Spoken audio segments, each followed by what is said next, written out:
It's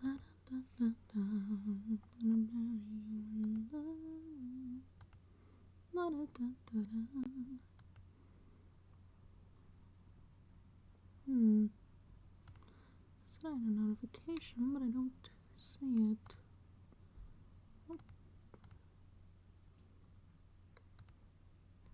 I don't think that's true. Oh well. Welcome back to Ace Attorney, Spirit of Justice. Last we left off, we just finished up the investigation portion of episode 2. So today we're going to get into the trial. No, I don't need my wish list, I need the game.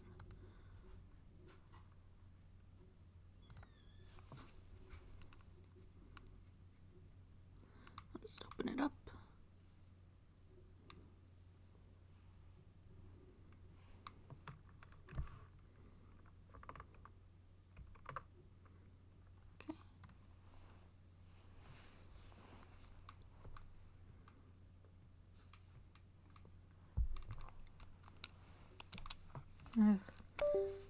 Every time, even if I just plugged in my controller, I have to unplug it and plug it back in to get the game to pick up that it's there. I don't know why it does that.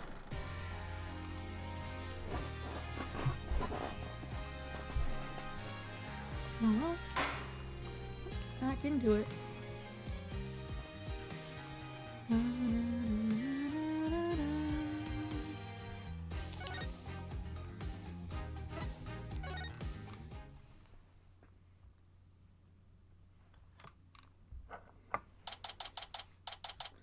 April 28th, 9:15 a.m., District Court, Defendant's Lobby, number 3. I'm fine. I'm Apollo Justice, and I'm fine. Is Apollo okay? He's been muttering to himself all morning. That's not her voice. Is Apollo okay? He's been muttering to himself all morning. He's been like that since yesterday. I guess the pressure of today's trial is getting to him. Poor Polly. He's really tearing himself up over all this. Get it together, Apollo! Athena, when did you get here? Try to relax a little bit, will you? You're getting yourself way too worked up. Yeah, but I'm alright. I'm fine. No, I did a little digging on this Nahyuta Sadmahi guy. He's apparently not your run-of-the-mill prosecutor. Oh, yeah? What did you find out? Well, they say he wields an incredible power to accurately read a trial's karma and its ultimate fate. What is that supposed to mean? I don't have all the details, but apparently he can foresee how the arguments will go and even lead his opposition. So the defense basically ends up going in whatever direction he has in his head. Man, this isn't going to be a cakewalk if that's true. Emma did say she talked to him for us, though. Here's hoping that went well. In any case, it sounds like he's going to keep us on our toes. That's why I know you're ready. That's why I know you're ready, and why I know I can leave Trucy in the office to you. I believe in you, Apollo. Mr. Wright is putting his faith in me. I can't let him down now.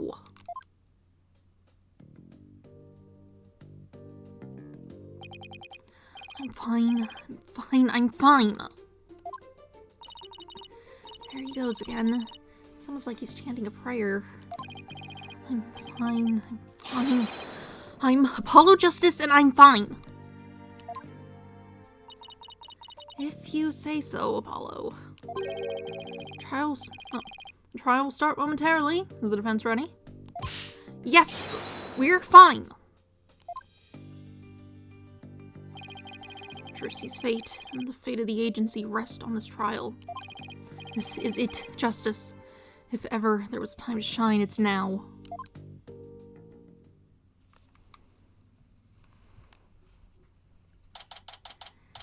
April 28th, 9:30 a.m. District Court, courtroom number 6. Day 1. Court is now in session. All rise. Court is now in session for the trial of Trucy Wright. The defense is ready, Your Honor.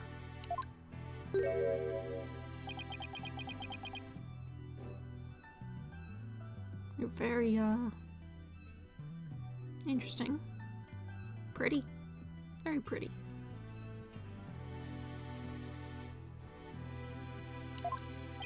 And the prosecution.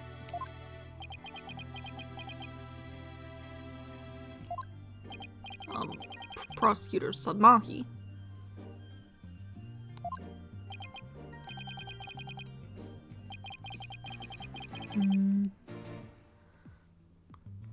What sort of voice would you have? It's a very nice color in your eyes. A sort of sea green.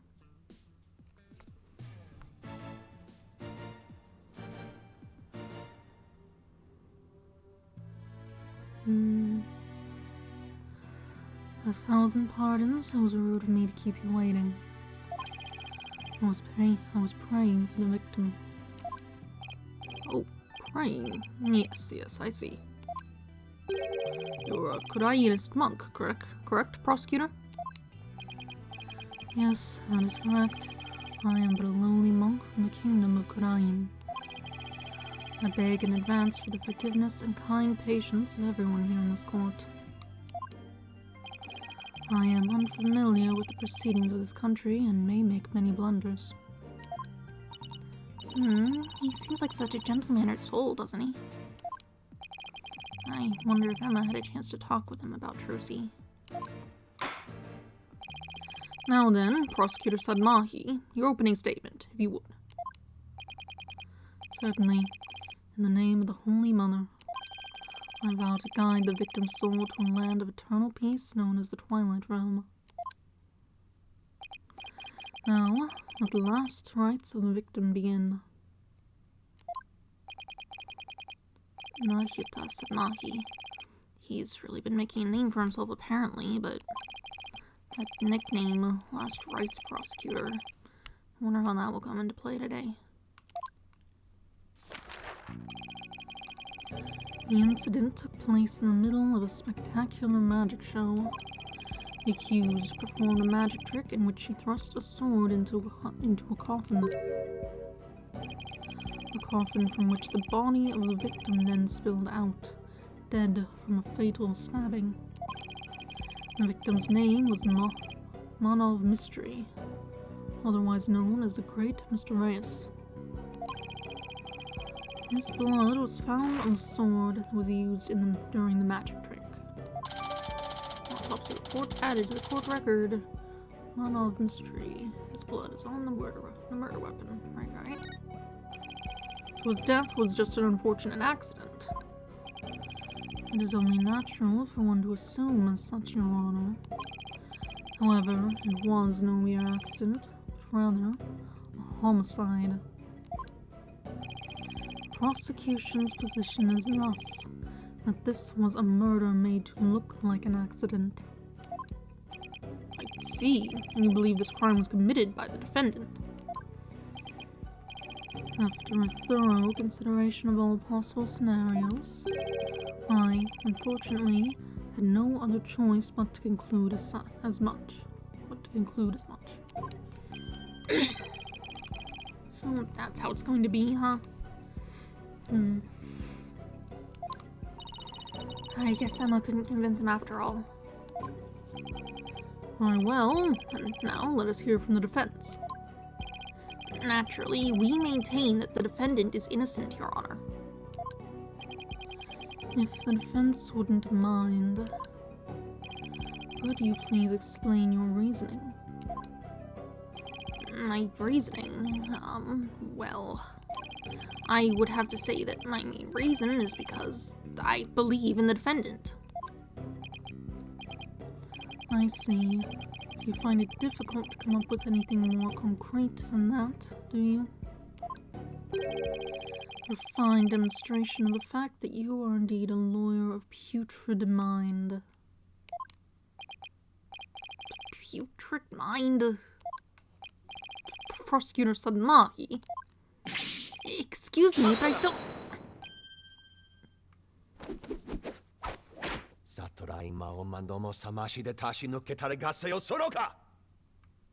Right, I don't know what that is. If you don't mind my asking, Prosecutor, what was that you were just chanting? The Sutra of the Holy Mother that guides those of tainted soul towards enlightenment.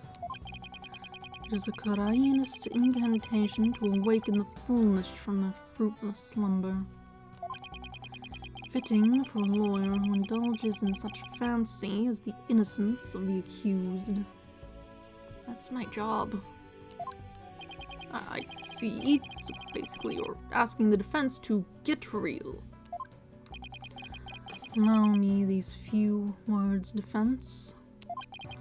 It is my duty as a monk to punish sinners and to guide victims' souls to the Twilight Realm. Should you show repentance and admit to the accused's guilt now, no harm will come to you. But, should you interfere with my sacred last rites from the victim,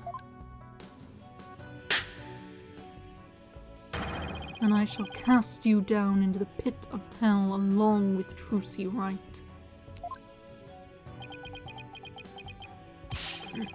Now, wait just 1 minute here.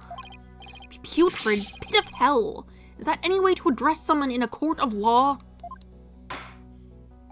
Prosecutor Sadmahi. That may be the way you conduct trials in Kurain. But I would appreciate it if you would refrain from such charged language here. Your Honor, that was but a Kurainist sermon for those who have strayed from the path. And this isn't the time for that. Harsh words are often necessary to admonish contemptible deviants who cannot see reason. Oh, I see. I didn't realize. I guess they really do hate defense attorneys in Karain, huh? Even still, that was way, way over the top as far as verbal abuse goes. And the trial's only just begun. Well, defense. I suppose the way a prosecutor does things varies by country.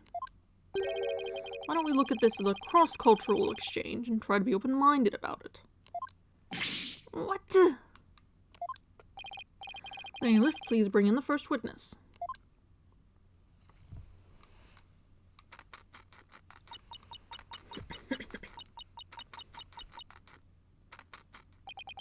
Uh-oh, I thought she'd said goodbye to the Snackaroos. Good. Detective Skye, the courtroom is no place for gorging yourself. What's wrong with having a little snack? Girl's gotta eat, right? She, seems a little stressed out. Detective Skye, your testimony, please. Yeah, about that. I just want to state for the record that I believe Trucy Wright is innocent. I'm sorry. Detective Skye, this path you seek to follow is misguided. Giving the wrongdoer false hope will only deepen her despair in the end. But let it go and move on. Acts which go against your duty will earn you divine punishment from the Holy Mother.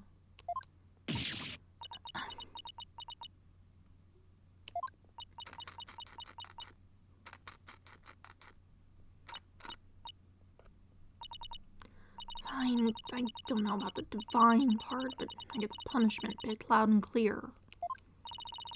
I guess Emma got assigned tons of paperwork or something for sticking up for Trucy. She and Prosecutor Sanmahi don't seem to get along very well, do they? Shall we continue? The prosecution contends that the prosecution contends that the accused had a clear motive. The evidence, if you would, Detective Sky. Alright. Please take a look at this poster. It's a Troop Grammary poster from 13 years ago. Is it just me, or is it a little different from the one in Miss Wright's dressing room?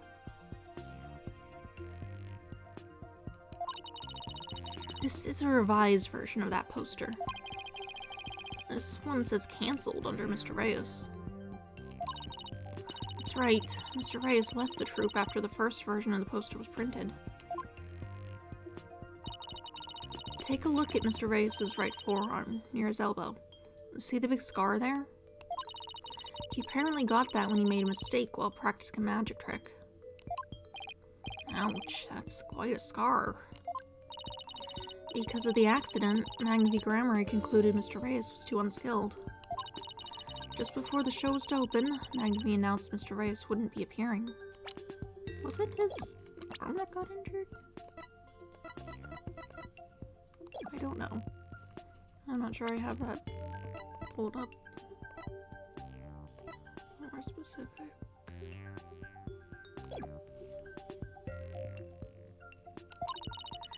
But in defiance of Magna's decision, Mr. Reyes tried to go on stage anyway. Might have been his leg. Or maybe I'm thinking of something else. This, in turn, caused Magna to oust Mr. Reyes from the troop on the spot. He kicked Mr. Reyes out. That seems rather extreme. Did he really have to go that far? When it came to magic, Troop Grammary was so passionate, or should I say extreme, about it, that it caused problems for them from time to time. Yes, they even caused this court amount of trouble with their extreme antics. And now, the troop's successor has committed a murder. It seems the troop's rare talent was inherited by the right person after all. Putrid talent for criminality.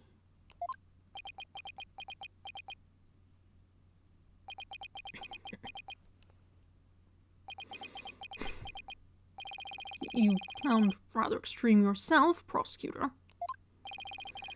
Criminals with impure souls do not deserve sympathy, Your Honor. As I was saying, after his expulsion, Mr. Reyes apparently went on to hold a grudge against the troop. He would tell those close to him, I will get my revenge on Troop Grammary someday. Revenge, That certainly sounds antagonistic. 13-year-old poster updated in the court record. Mr. Reyes was apparently ousted from Troop Grammary 13 years ago due to an injury he sustained. And then his chance for revenge finally came. If you would be so kind, Detective Sky. I guess I don't have a choice, do I? Witness testimony. Defendant's motive. The victim planned to get his revenge on Troop Grammary during Trucy's show. During Trucy's magic show. Mr. Reyes was going to first steal the Grammary notebook from the defendant. He then intended to reveal the secrets behind their magic tricks during the show. And that was the victim's plan for revenge, and while he did, in fact, steal the notebook, the defendant murdered him before he had a chance to reveal the secrets. By the time the accused had discovered the notebook's theft, it was too late. Our only option was to kill Mr. Reyes and make it look like an accident. Objection! That's nothing but conjecture! Objection! The victim's assistant, Bonnie DeFame, gave the police a statement. She testified that just before the start of the show, Mr. Reyes said, "I'm going to reveal all of Troop Gramarye's secrets on stage today." What? Well, that isn't exactly a great starting point for a rebuttal, is it? You're telling me. Allow me to give you one piece of advice, defense. Oh, what's that?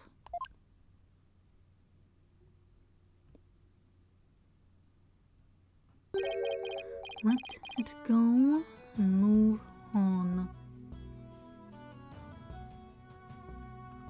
That's a completely unreasonable setup for a butterfly. It looks neat, but it would get caught on everything and die.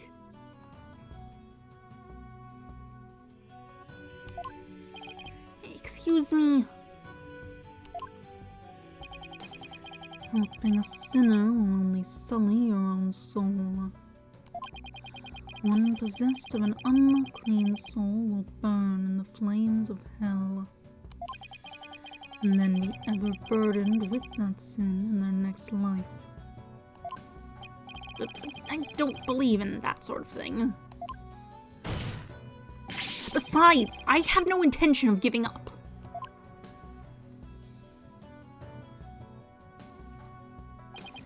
Oh, Holy Mother, grant me the strength to deal with this putrid lawyer.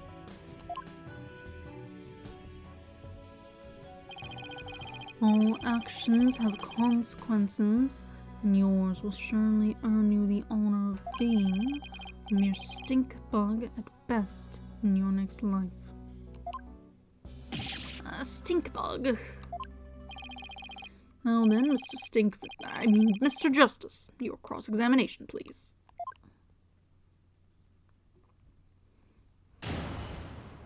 Cross-examination. The defendant's motive. We have badges of our health this time. The victim planned to get his revenge on Troop Gramarye during Trushi's magic show. Hold it! Revenge after all this time? It's been 13 years already. Why now? I know, right? I thought that was pretty sketchy myself. I mean, wouldn't he have done it a long time ago if he was gonna do it? After all. Detective Sky, self-indulgent outbursts such as those will earn you divine punishment in the form of a salary evaluation. You don't work here. That was established. You just showed up.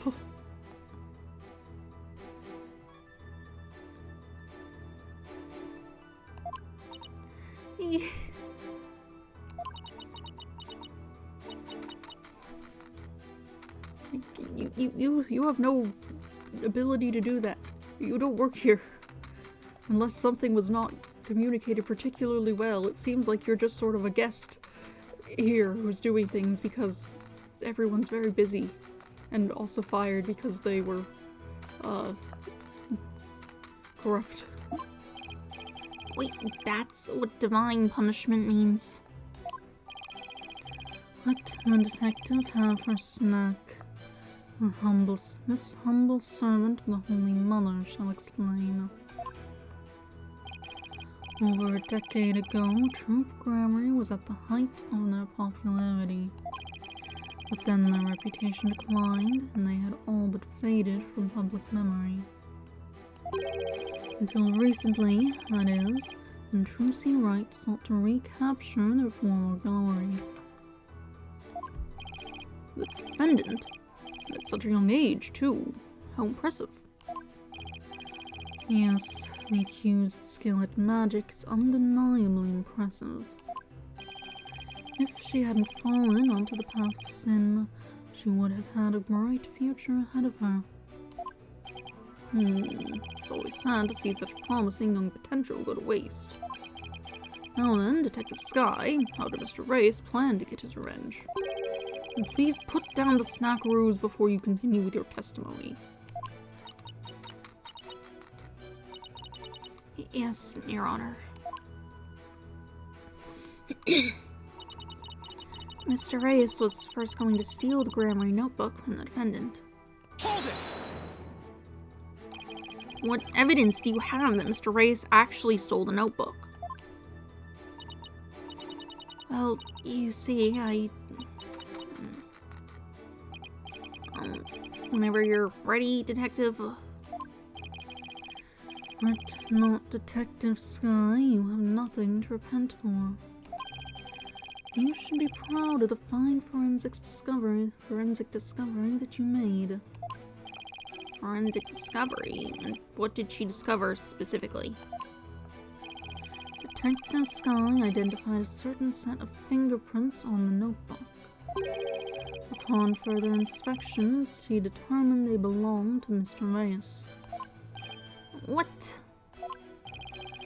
The detective found fingerprints entirely of her own volition. For that, I must say, well done, Detective Sky. Ugh. Get a little too addicted to using your precious white powder, did you ever?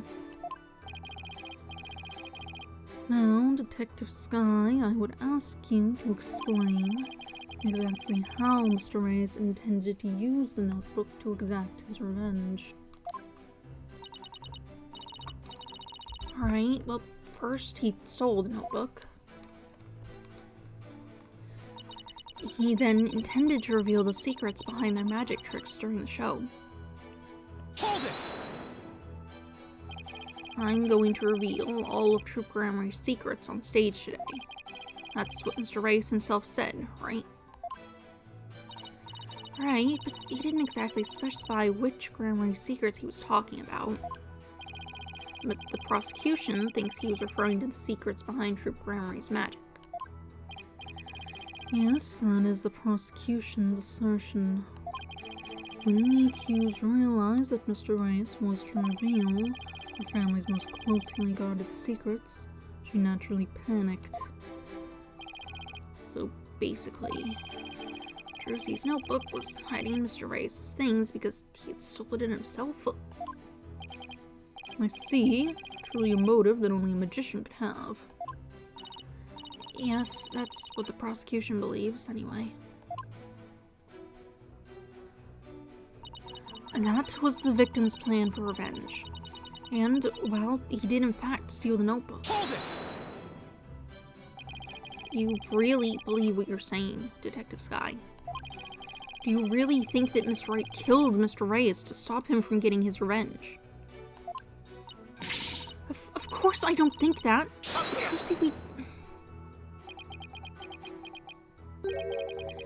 Keep your private considerations separate from your public duty.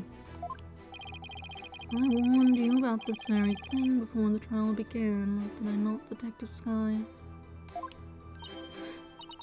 Yes, you did. Please recite my exact words to you. Emma Sky, you are a detective first and foremost, not the accused's friend. Remember your duty and fulfill it faithfully. Excellent. You do remember what I said to you. Your devotion to your work will be rewarded. The Holy Mother sees all. This Holy Mother is no scientific concept I've ever heard of. Those two really don't get along, do they? Well, science and religion go together about as well as oil and water. As I was saying, the defendant murdered him before he had a chance to reveal the secrets. Hold it! I'm sorry, but what exactly is the basis for claiming it was murder? Beats me. What? The basis is beats me. You'll have to ask Prosecutor Sudmahi over there, because he hasn't told me his reasoning either.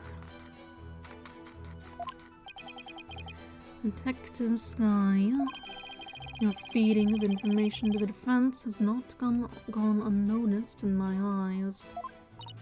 Ugh.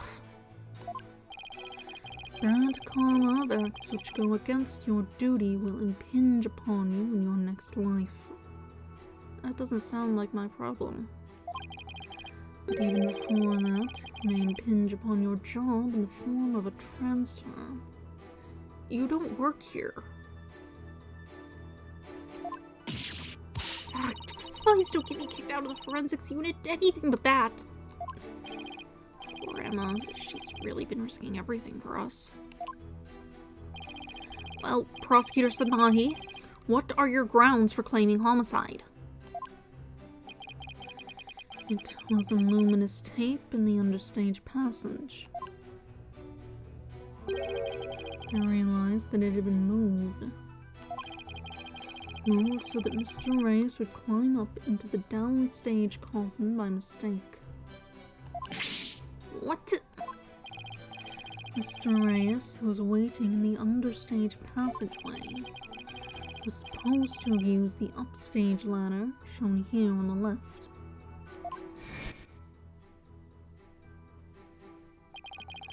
He was to climb up into the coffin that had been set up in the backstage area. After being turned into a stuffed dragon during Act 1, Mr. Reyes was supposed to come back to life and emerge from that coffin. The luminous tape had been moved to mark the downstage ladder. So the victim climbed up into the coffin on the stage itself by mistake. The very same coffin the accused thrust her sword into.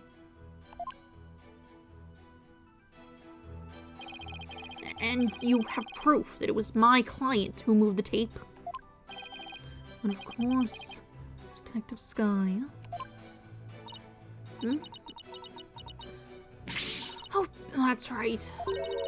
I identified the defendant's fingerprints on the luminous tape. Why? She wears gloves. What? He actually had proof. Well, defense, are you finally ready to let it all go and move on? Absolutely not! Detective, please add the information about the prints on the tape to your testimony. The defendant's prints were on the tape. I guess she must have moved it during the show. Hold it! What made you think to check the luminous tape for prints? Well, I bet it was Detective's intuition. I dusted not just the tape, but just about everywhere for fingerprints. Oh. I dusted pretty much every single surface in the theater. I mean, it was so nice to be able to dust for prints without anybody getting mad at me. It's great that you're enthusiastic, Emma, but there is such a thing as too enthusiastic. The tape was moved to guide Mr. Reyes into the coffin that was downstage. If that's true, it does sound like a murder rather than an accident. It certainly doesn't help that Trucy's prints are on the tape. I wish I knew what sound would even be appropriate to make in this situation.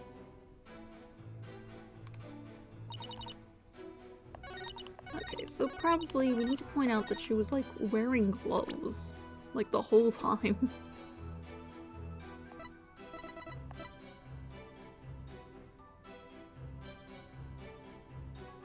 That's about the box.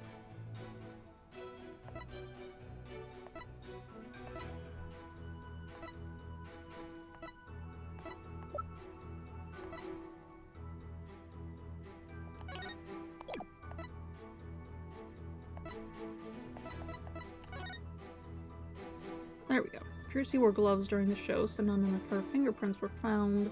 Mr. Reyes' palm prints are reversed.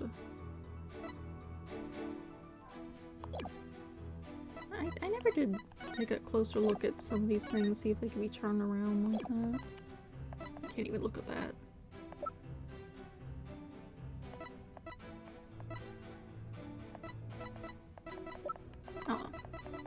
Did you know she was wearing gloves? Objection! I'm sorry, Detective Sky, but there's a flaw in your testimony. Oh, really? The prosecution is claiming that Miss Wright moved the understage tape during the show in order to guide the victim into the coffin downstage. But it doesn't make sense that she would leave prints on the tape at that time. It doesn't.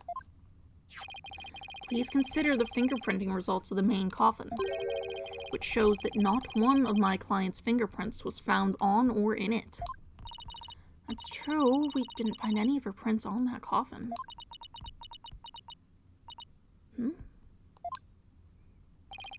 I think you've realized what the flaw in your testimony is. Claiming Miss Wright left prints on the tape during the show is inconsistent with the facts. Because she was wearing gloves during the show. Oh!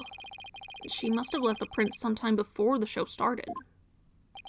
In other words, her prints do not prove she moved the tape to mislead the victim. The prosecution's investigation was insufficient. Oh my. But on a personal level, I'm very happy about that. Well, prosecutor said Maki. If the defense's argument is true, then you have no evidence that the defendant moved the tape to deceive the victim. I see. Apparently the defense is more intelligent than I thought. More than a stink bug at any rate. Come on, you can bump me up to at least a stag beetle now, can't you? Would that really be any better? Of course, way better! Stag beetles are cool with those huge mandibles of theirs. If the defense wishes to be promoted to a stag beetle, then answer me this question. Alright, shoot. Even with no evidence that the accused moved the tape to misguide the victim still climbed the ladder using the tape as a guide.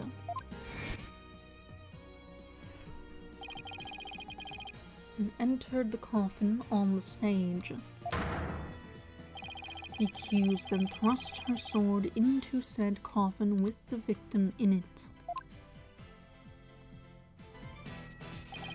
So what you're saying is the fact remains that the victim was stabbed. The fact remains that the victim was stabbed to death, right? Precisely. However, this does drastically change one aspect of this case. If the accused did not lead the victim into the coffin on purpose, then it means the victim's death could have been accidental. If it was indeed an accident, the defense can argue that it was involuntary manslaughter. I see. If it wasn't involuntary manslaughter, they could plead extenuating circumstances. The severity of the crime could be mitigated. Hence, if you believe the accused did not murder the victim, then do you argue that it was an accident? This is it. The all-important question. The defense argues that Mr. Reyes' death was...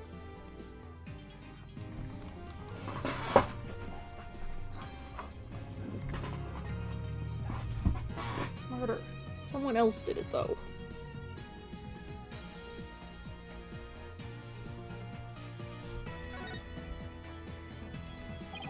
The defense maintains that the defendant is entirely innocent. We believe that it wasn't an accident, but murder. And what's more, we believe that it was committed by a third party. A third party? As in the true culprit is someone else.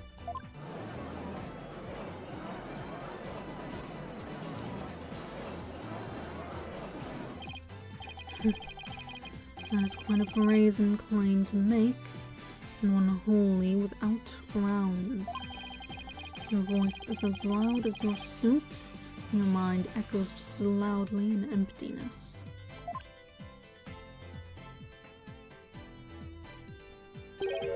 Surely you were but a loud red pepper in your previous life. I've been demoted to a vegetable. Oh, I didn't know a person could be reincarnated as a non-sentient plant. In any case, I do have grounds to make this claim. Let us hear this reasoning of yours, then. Alright, but before I give it, there is one question that we need to address. If the victim was killed by some third party, then the sword the defendant thrust into the coffin wasn't the cause of death. If that's the case, then how did we wind up with a dead body inside the coffin? Very good question. Now let's hear your opinion, Mr. Justice. How did the victim's body wind up inside the coffin?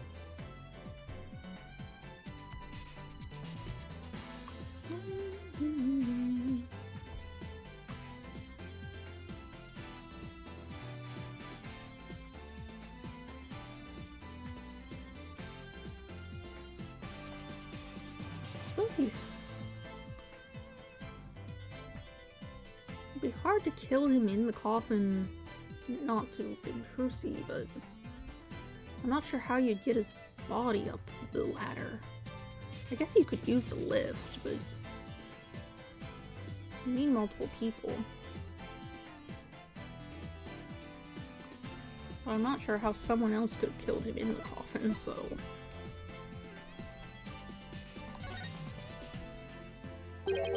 What if the victim was killed under the stage before being put into the coffin? Unless that other thing was, like, up. And it doesn't, like, reach the ceiling itself, does it? Let me just... Can I look at it closer? No? Whatever. Even so... In other words, what if the victim was already dead in the coffin from the get-go? Oh, I see. In that case, the defendant's sword wouldn't have been the cause of death. How do you respond, Prosecutor Sadmahi? That is the third time. The third time of what?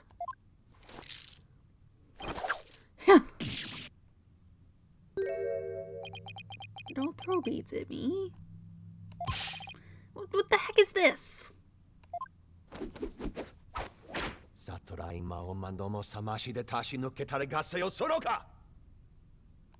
Uh-huh. Out of my head! What do you think you're doing? Even the merciful Holy Mother loses patience if she is struck 3 times. Since you never learn, you need to be punished. Why don't you let me worry about what I need and don't need? It is what you deserve for interfering with my sacred last rites for the victim. You don't know how the law works. You came from somewhere else. They brought you in here because they ran out of prosecutors because everyone sucks. And now you also suck. And you don't know how things work.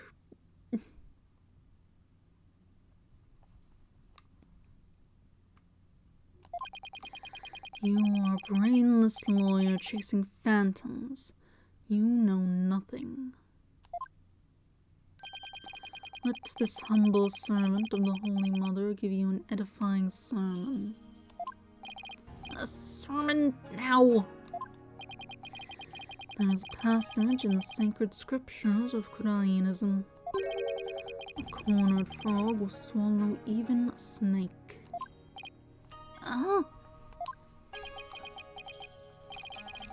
Cornered lawyer has unexpectedly struck back hard against the prosecution. Did I get it right? No, for I am not done with my sermon. And yet, the frog still dies, his belly bitten and torn from within. Just great. And in this case, you are that frog defense. What exactly is your point, anyway? Let us assume for a moment that the victim was killed under the stage. Who, then, had the opportunity to do so during the show? Let's see, the people in the show were Bonnie to Fame, the victim, Mr. Reyes, and Trucy Wright. Bonnie to Fame was on stage throughout the entire show, as easily confirmed by the footage from the show, which leaves us with only one suspect, Trucy Wright. Or, you know, someone else. A fourth person who wasn't on stage and was just around the background doing things and not on stage. Other people exist. Now do you see? The accused killed Mr. Reyes as he waited in standby in this understage passage, and then placed his dead body in the coffin above, thus making the murder look like an accident. No!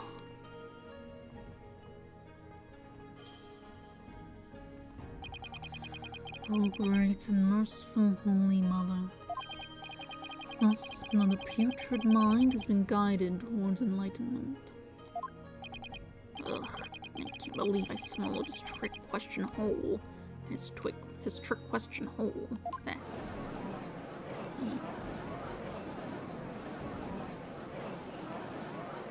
Objection! Sorry, but I have to raise an objection here. Athena, what are you? There's something I want to point out, Apollo. And who might you be?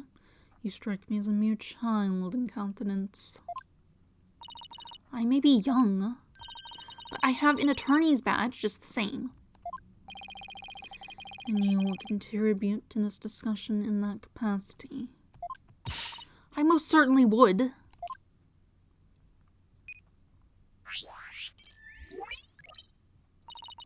You just argued that the defendant killed the victim under the stage.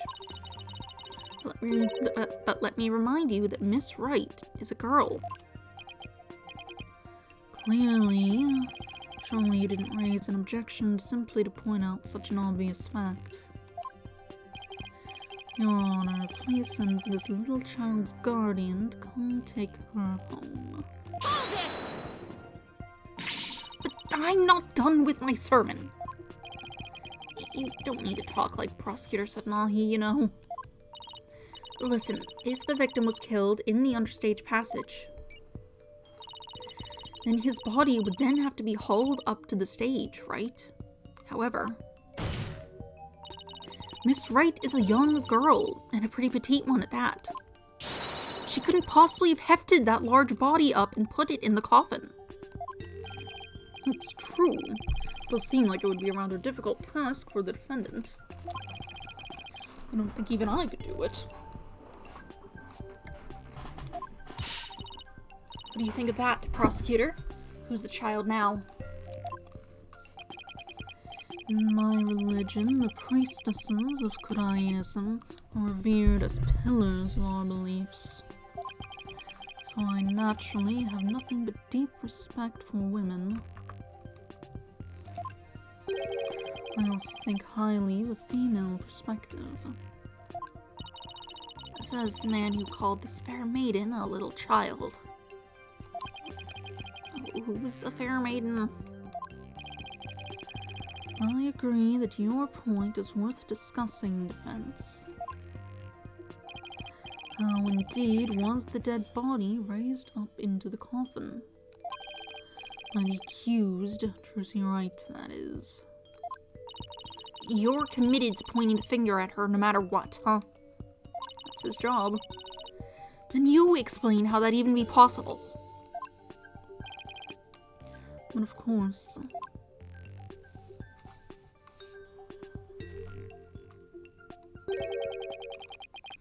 There was a way for even a small creature like her to raise the victim's body up. Oh, wait, you really can't explain it? I foresaw that our arguments would come to this, so I have prepared a witness. Oh, well, I admire your readiness, prosecutor. It's really not that difficult when one can read the ultimate outcome of any trial. He could never really predicted that things would turn out like this, could he? It's pretty hard to believe. Excuse me, but may I step down now? Yes, I suppose you may. One moment, Detective Sky. I'm sorry for, the way I handled all this.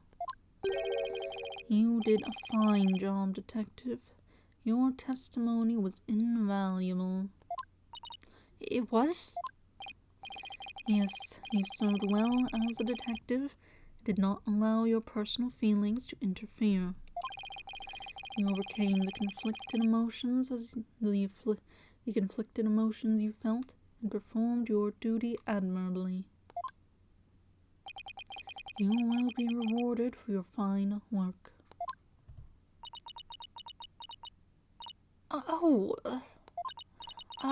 Thank you. I hope we can work together again in the future. Emma seems bewildered by the unexpected praise. I guess he's a pretty nice person, like they say, as long as you're not up against him. Now then, let us call the next witness.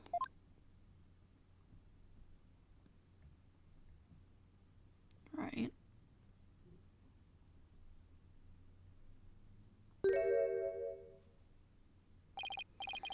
Witness, please state your name and occupation. Hello, ladies and gentlemen of the court. It's very nice to meet all of you. I'm a logomorphing illusionist from the land of fairy tales, Bonnie to fame. I can't wait to do some magic tricks for all of you. Please, witness, there's a time and place for all things, including magic. Aw, but it would be okay if I do just a little magic, right? Come on, please. Look, everybody's waiting. Now's my chance to shine.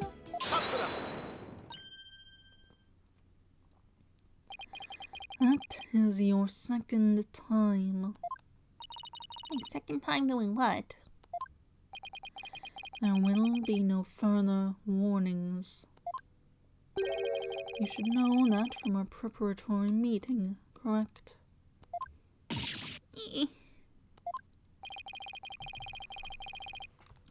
Is no one exempt from His Holiness's rosary of suffering? Maybe have your testimony, witness, once you've recovered from your disappointment. Well, Liz is a huge fan of Trucy's. I don't really want to testify against her. But I guess I have to, don't I? As a huge fan of Trucy's, huh? I hate her. I loathe her. I can't stand that Trucy Wright.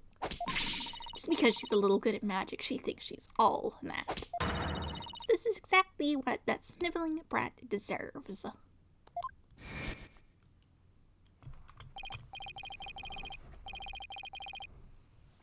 Sure, you're a real fan, alright? Of destroying Trucy, you mean?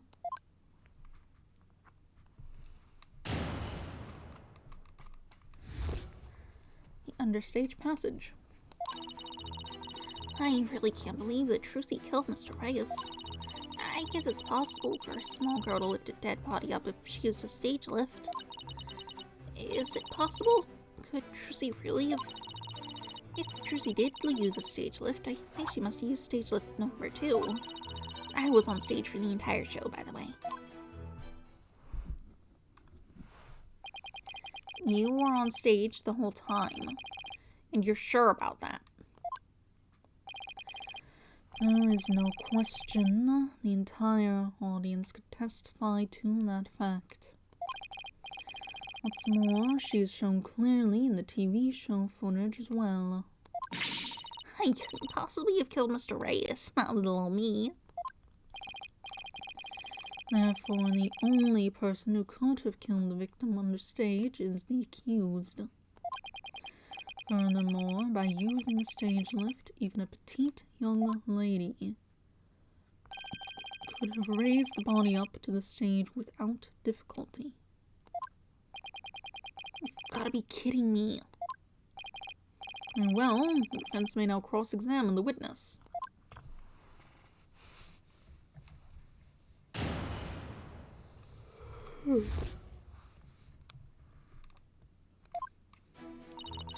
I really can't believe that Trucy killed Mr. Reyes. Hold it!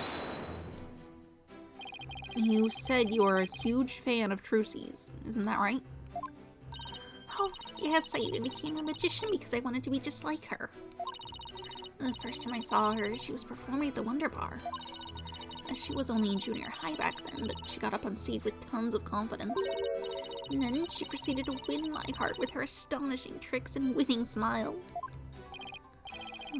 She certainly sounds like she means all that.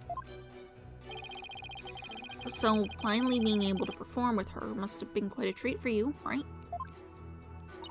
Oh yes, after all, it was my chance to have her see me.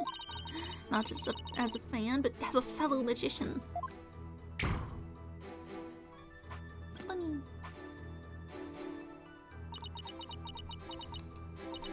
But then that horrible accident happened. It was not an accident, it was murder. Witness, please explain, if you would, how a small young woman such as Trucy Wright could have raised the body. I guess it's possible for a small girl to lift a dead body up if she used a stage lift. Hold it! What makes you think it would be possible? It's not like you tried it out yourself, right? Well, Actually, we did try it out for ourselves.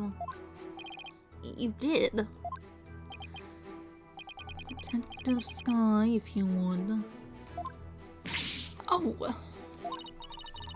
So that's why you made me do that. Detective Sky, what did he have you do?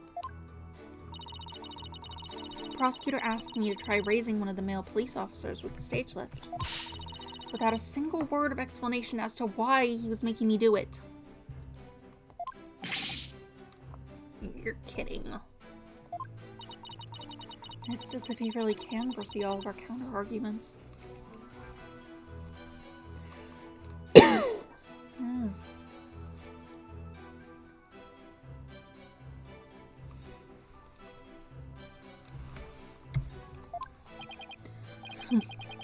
Do not underestimate this humble servant of the Holy Mother. More like haughty. I guess that means that Trucy couldn't have lifted the dead. I guess that means Trucy could have lifted the dead body up. Does that mean? Is it possible? Could Trucy really? Hold it! Is what possible? Could Trucy really have what, Mr. Defame? Please finish your sentence. Well, I... Don't try to beat around the bush. Come right out and say it. Why not tell this court what you really believe? What I really believe, of course I don't believe Trucy could ever commit murder. Such an amazing and wonderful magician would never do such a thing. But taking all the facts into account, what else can I think? I know of at least 3 other unflattering things you really think about Trucy. Shut it up! How can you attack this girl when she is obviously speaking with reserve? There is such a thing as reading between the lines, Mr. Justice. It's sad how the youth of today lack the ability to do such a basic thing.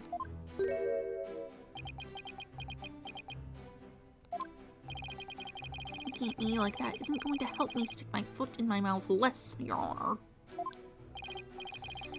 Witness, please describe what the accused might have used to lift the dead body.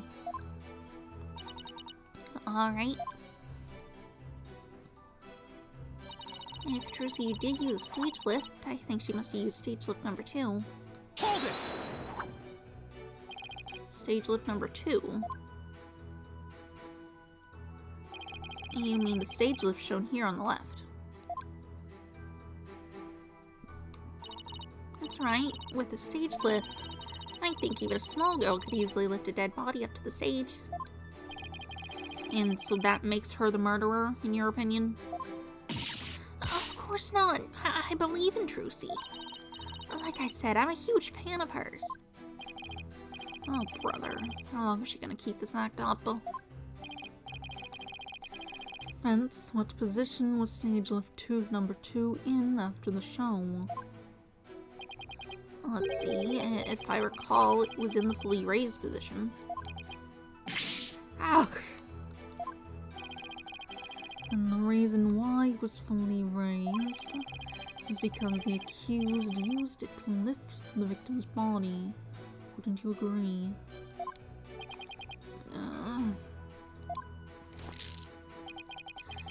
Feel free to slowly mull it over while you roast over the flames of hell, you evil red pepper.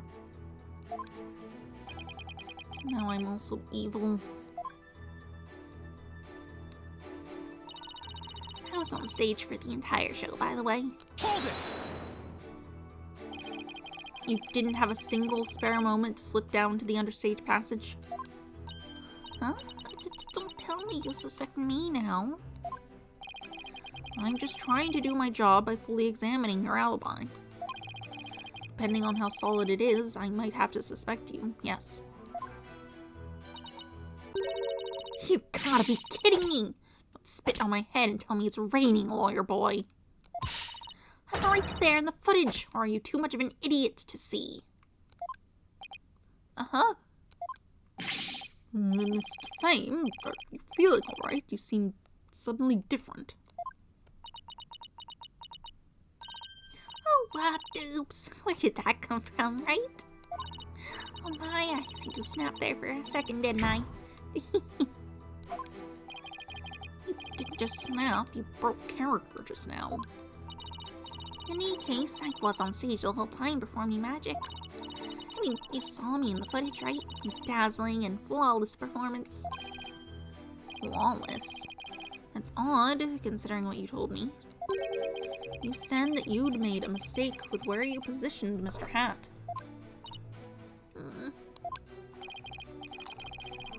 Mr. Fame, to what is the defense referring? Well, I made a little mistake on stage. I was in charge of operating Mr. Hat, you see. According to the script, I was supposed to place him on the left of the coffin. But I flubbed it up and made him stand to the right of the coffin instead.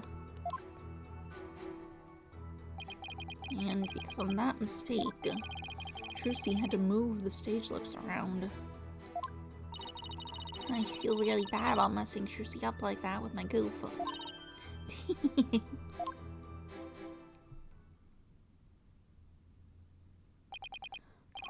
I don't see any inconsistencies in her testimony. Now, what do you know who the real killer is? Come on, Gramps, don't just sit there. Hand down your ruling pronto. Do it quick before you keel over. Before you keel over up there. Before you keel over up there. I can speak. I beg your pardon. Oops. What's gotten into me? I'm so sorry. I give her another 5 minutes before she tears off that mask. Well, defense, are you ready to let it all go now? Of course not. I'll never give up. I see. Suppose this too is fate. The sacred scriptures of Kodayanism describe a variety of hells for the damned. someone like you who struggles ceaselessly against his fate. Populbolgi seems the most appropriate.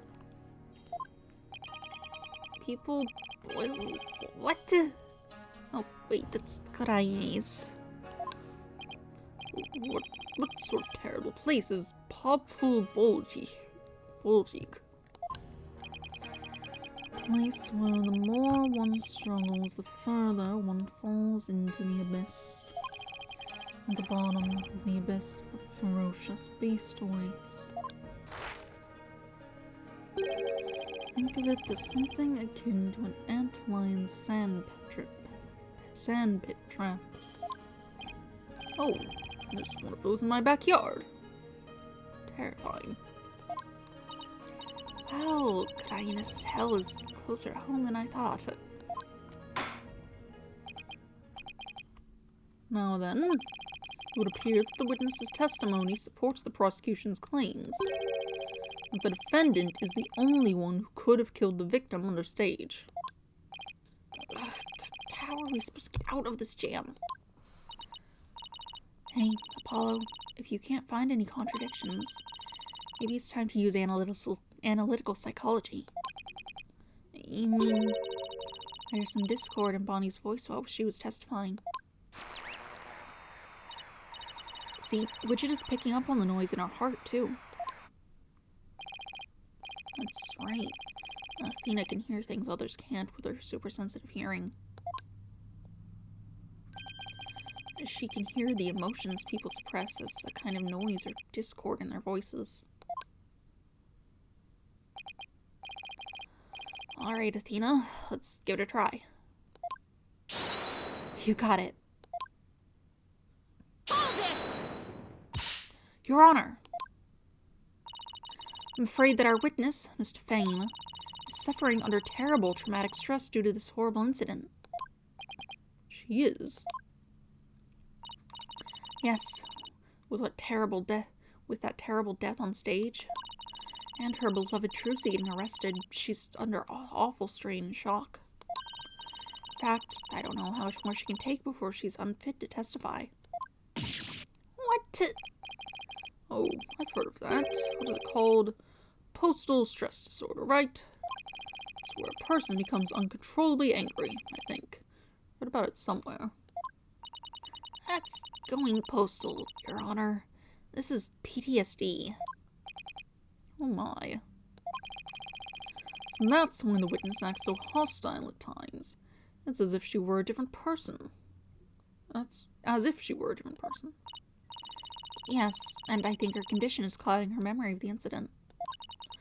Therefore, I suggest a short therapy session for the witness.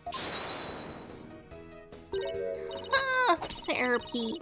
You don't know the first thing about a magician's mental strength. I've risked my life jumping through rings of fire and having my body sawn in half. Oopsie. Boy, I have to watch my temper, don't I? Funny.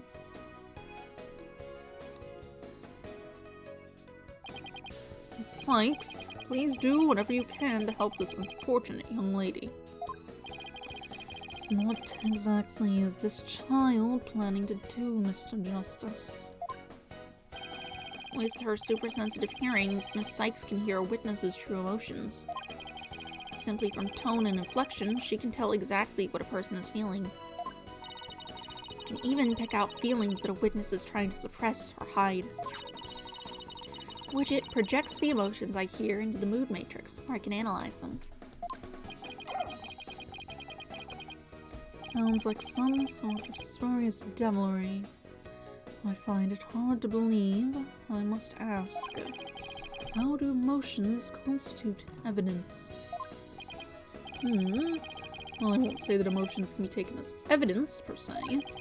I have seen how instrumental Miss Sykes' work has been in cracking a case. Therefore, I wholly support giving it a try.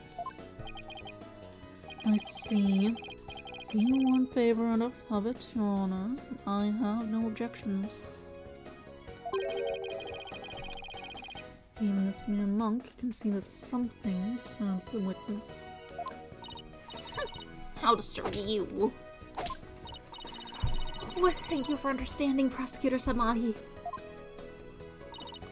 Apollo, you remember how to conduct a therapy session, right? You want me to lead the session? Of course, you're the lead on this case after all. Fair enough, but Do I need a refresher? No, I think I'm good. Just gotta find the emotion that doesn't fit, or seems oddly too strong or weak or what have you. Just something that is off, generally. I think I still remember from the last time, so let's get right into it. Okie dokie. You ready, Widget? let's do this.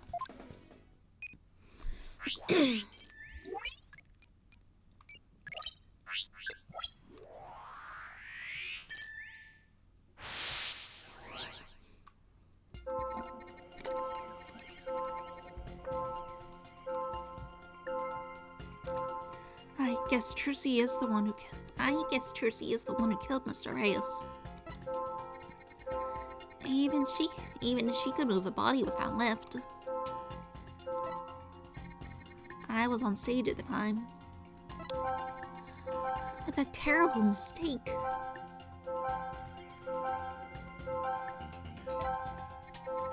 My stupid club caused Trucy so much trouble. I feel so bad about it.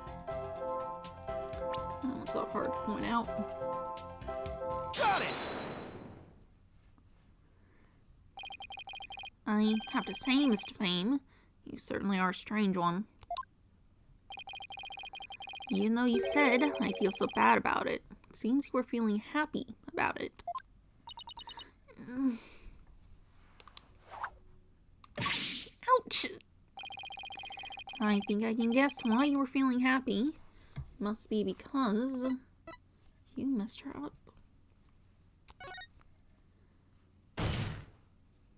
I think you were happy because you messed the defendant up.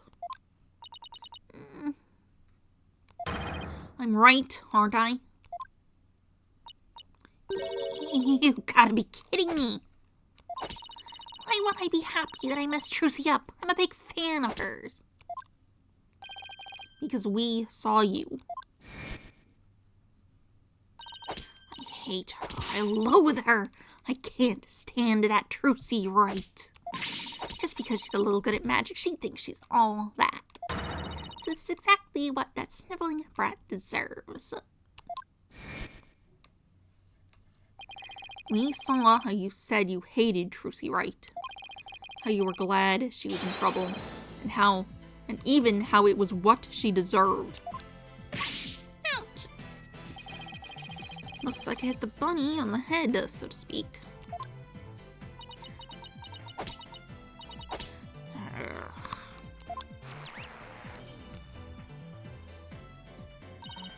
Hello, the noise level dropped. Now if we could get it down to 0. Well, Mr. Fame, are you ready to confess how you really feel? What do you mean? I'm Bonnie, the sweet, cute little bunny. I'm a low-key magician. I'm a worky magician working hard, just like my idol Trucy. What's a character? That's the character I'm supposed to be. Objection! Keep that up, Mr. Fame, and you're going to have a mental breakdown. Just let yourself be who you really are. Who I really am. The two sides of you are fighting each other and doing you psychic harm. I can hear them, two distinct voices battling inside you. Shut your pie hole, you nothing know-it-all. I mean, you mustn't say things like that or I might get flustered. Mr. Fame, how long do you insist on maintaining this wolf in sheep's clothing act? We can't end this therapy session until you get real with us. Set the wild beast inside you free. Ouch.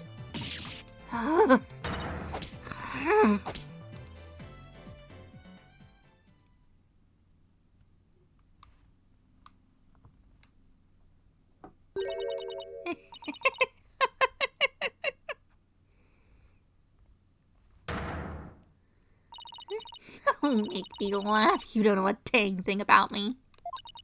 I want to see who I really am. Fine, take a good look.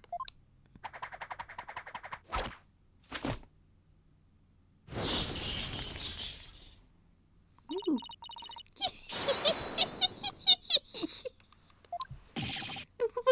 What the world?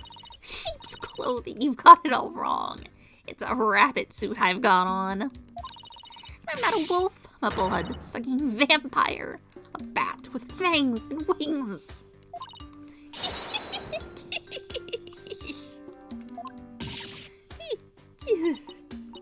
I think we just opened Pandora's box.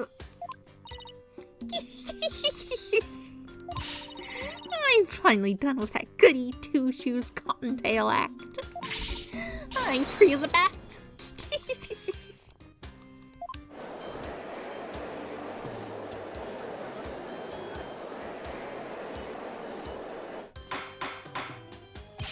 Defense, your therapy session has taken a turn for the worse from the looks of it. There's a perfectly good explanation for this, isn't there, Miss Sykes? He thinks I created a monster. He blew it. Hey, you, lobster boy. Oh, me?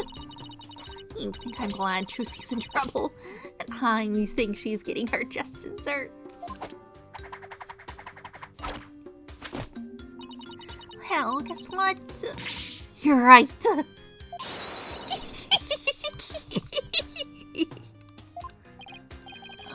Does this mean you admit to wishing the defendant harm? Well, the bat is out of the bag now. That mistake of mine was a work of art. Thanks to my goof, poor little Trucy had all of that hard physical labor. Had to do all of it. When you say hard physical labor, what are you referring to? Because of Mr. Hat's new position, Trucy had to move both of those huge stage lifts. They must have been so heavy. What a riot. That's strange. Athena, could you please add that last statement to Bonnie's testimony? Alright, I'll update the mood matrix with the new info.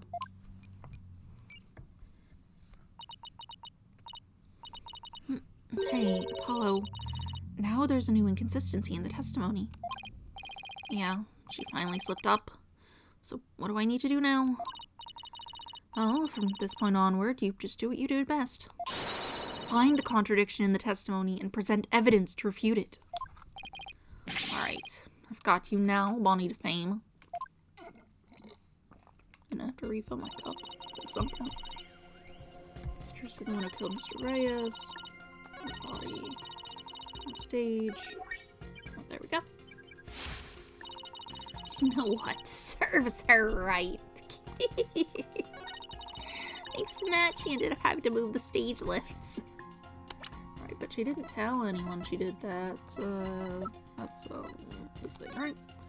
Bonnie messed up Mr. Hat's position for the escape trick, placing him opposite to the scripted location on the right side. As a result, Trucy had to quickly move the lifts under the stage. She never told anyone that she'd move the stage lifts. Objection!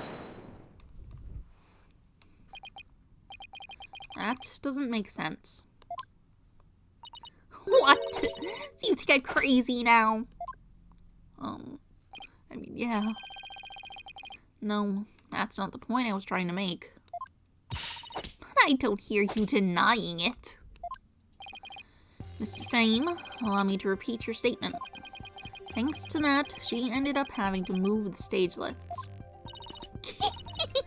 That's right. And I still have to say that's just what she deserved. And how did you know? How did you know Miss Wright moved the stage lifts?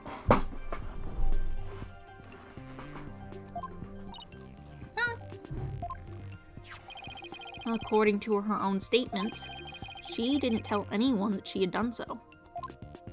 What? So how could you possibly have known what she had done? Unless you saw her. You saw Miss Wright moving the lifts in the understage passage, didn't you?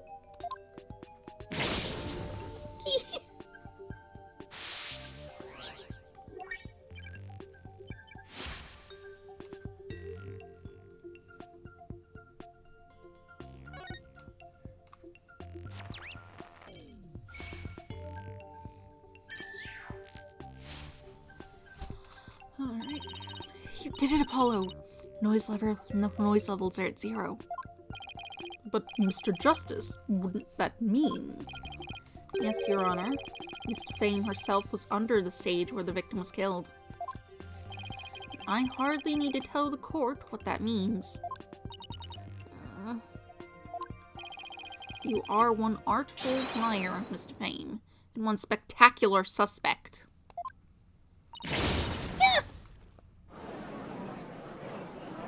How would she have gotten under there? Why, you shiny red lobster boy. You're saying I killed Mr. Reyes. I'm saying that it's a possibility. What's more, I say you had a solid motive to frame my client for the murder as well. Objection. My apologies for raining on the defense's merry revelry. But you seem to have forgotten one very important point. Oh, really? TV footage. As you can clearly see, Mr. Fame was on stage the whole time. The entire audience can bear witness to that fact, including you. Oh, yeah.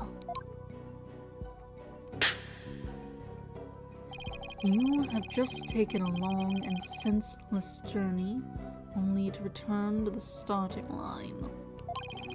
The witness could not have been in the interstate passage, which means the only one left who could have killed the victim is the accused. Guess the party's over. But Miss Defame knew something that she couldn't have known unless she was under the stage. So how do you explain that, Prosecutor Sadmahi? It's quite simple. The accused must have told Miss Defame about it, but then forgot. Open those useless eyes of yours. Take a good look at the footage. If Mr. Fame really was in the understage passage, it would mean that she was on stage and understage at the same time. I mean, she was in 2 places at once. That does seem to be the only explanation that makes sense. Maybe an explanation, but I'm not so sure about the make sense part. We'll just have to make it make sense. Your Honor, the witness was both on stage and understage at the same time. That is the defense's assertion. Hold on, my headphone wire got messed up. That's not good. Hold on. Oh, that messed up the entire audio. How did that happen? Does it work off of the audio I have it set on my thing?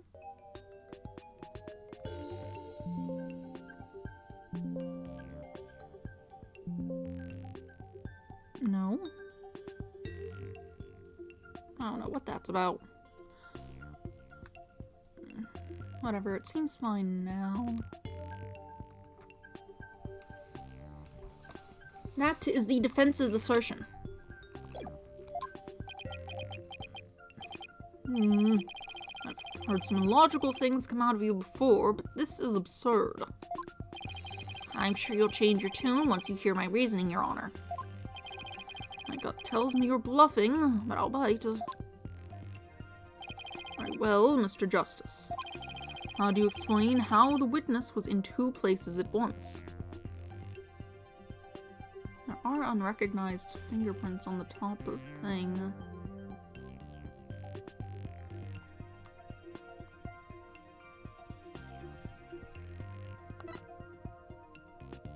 proof. There were 2 Bonnies, Your Honor. If that were the case, it would all make sense, wouldn't it? There were 2 of them? I suspected you had a few screws loose, but now I see some are missing altogether. Is there a toolkit in this courtroom, Your Honor? Suppose 2, no 3 screws to the head should Wright in his putrid brain. Very well, bailiff, you... No, wait, please listen to my argument. Very well, I suppose it wouldn't hurt to at least give it a listen.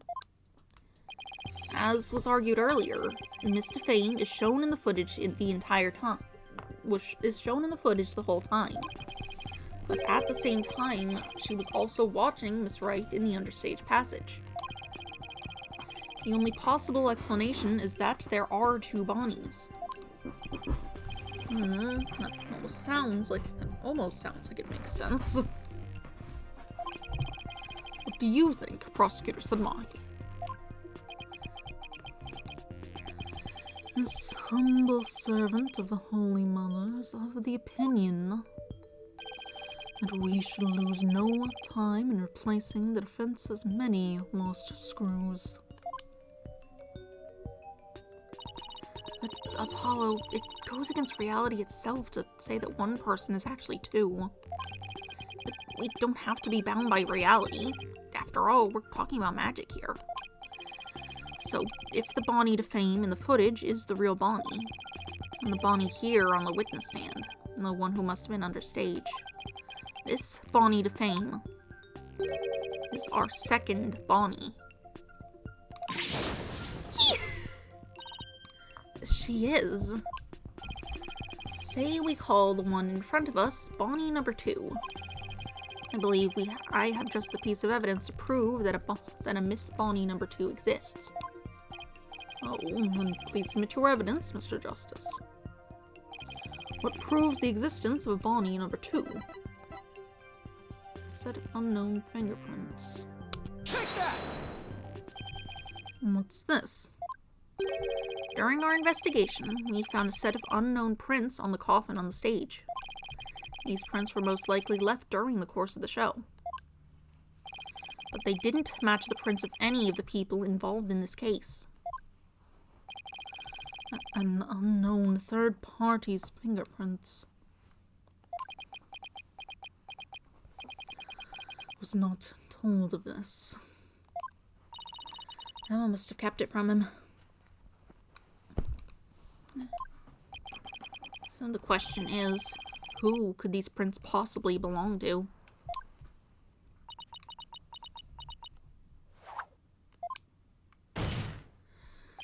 Miss Defame, or should I say Bonnie number 2. These are your fingerprints, aren't they? Talk to them. Enough of this foolishness. One person could not possibly be 2. Okay, we've moved on. We're saying that there's just 2 people who look the same. We're not saying that someone split in half. Those fingerprints could have been left, not only during the show, but at any time. Let's just do a quick comparison. We'll take her prints, we'll compare them, and all will be well. It will solve the problem. It will answer the question. Objection!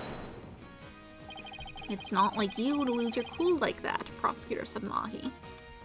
That's the weird way to say it. It's not like you to lose your cool like that, Prosecutor Sadmahi.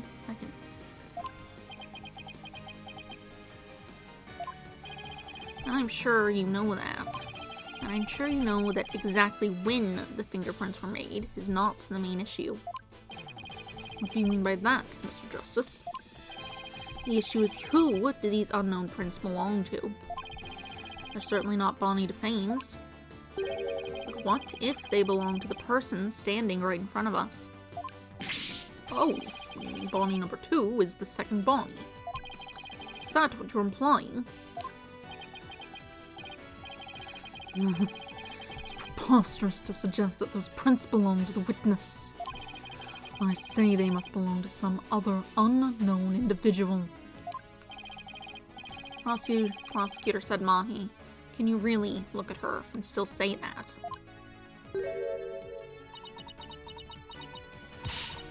Oh, what are you looking at? Take a picture, it'll last longer. How could this be? If we check her prints, I'm sure it'll match the unknown set. Well, Bonnie, prints that don't belong to the real you belong to you, don't they, Bonnie number 2?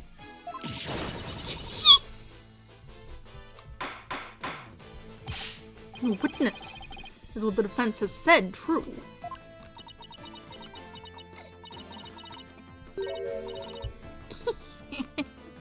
Fine, I admit it. The fingerprints are mine.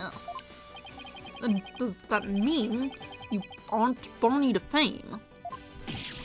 What ridiculous.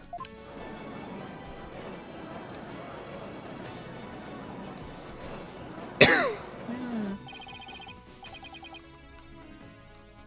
there are really 2 Bonnies. Nope, there's only one Bonnie. That's because I'm Betty. Betty to fame. What the... Ladies and gentlemen of the court, it's time for a wondrous magic show. Gasp in amazement as this lagomorphing illusionist performs her teleportation magic. Watch closely, it's showtime.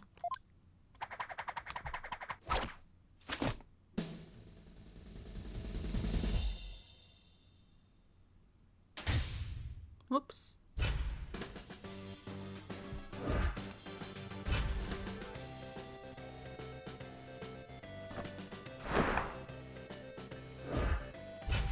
Has there just been another person hanging out in the area who looks just exactly the same and no one noticed?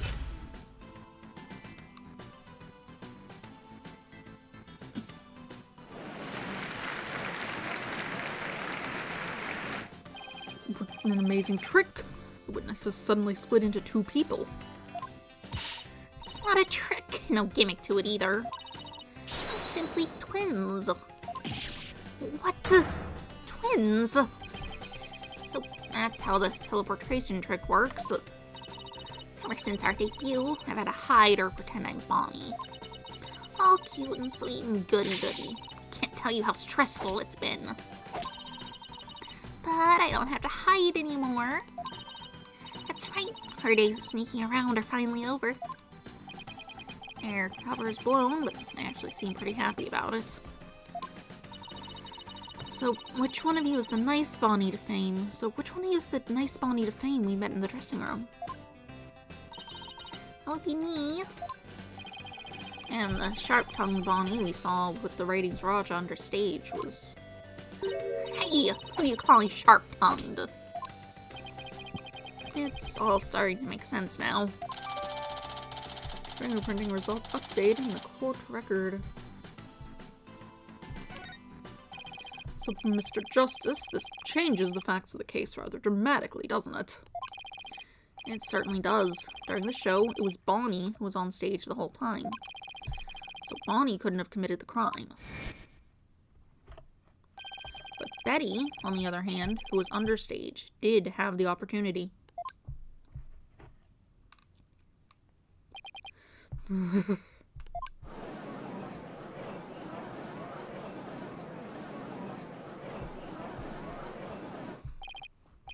Well, so we now have 2 suspects. Wait just a minute there, lobster boy. I didn't do it. That's right, Betty might have a foul mouth, but she'd never kill anybody. Hey, who's got a foul mouth here? Oh, well, speak up, huh? Hold it!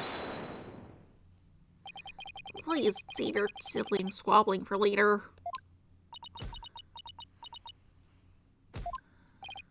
Betty, you must have been in the understage passage during the show.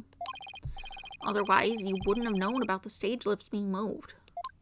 So what exactly were you doing down there? Fine, I'll testify. Anything to get you off my back. Prosecutor said Mahi, Betty to Fame, is ready to testify. What do you say? Betty, you lied to this humble servant of the Holy Mother. Hey, what else could I do? I couldn't blow our cover and ruin our magic act. Besides, am I gonna go to your Twilight Hell or whatever for being a liar? You will indeed. However, it won't be after your death. Rather, I shall give you a taste of your punishment on this mortal coil in interrogation hell.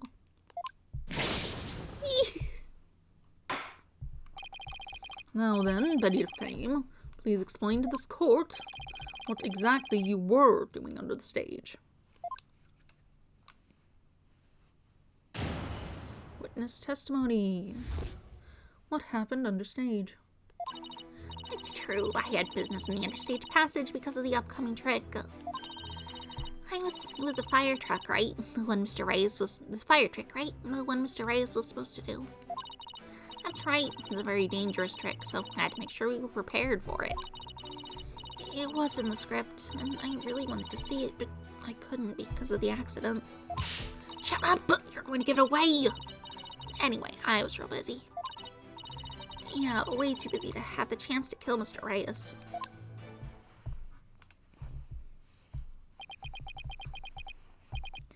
Well, that was certainly different. How's that for a flawless testimony and alibi?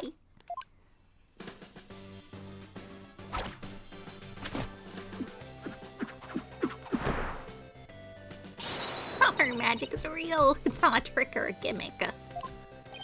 Oh my, she's floating. Your Honor. You can see she's being held up from below. You were supposed to pretend you didn't see that. It's a little something called etiquette. But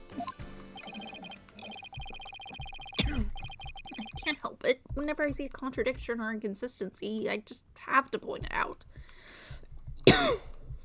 Oh. I swallowed water wrong. Should have refilled my cup before starting this, I suppose. I didn't realize it was quite as low as it was.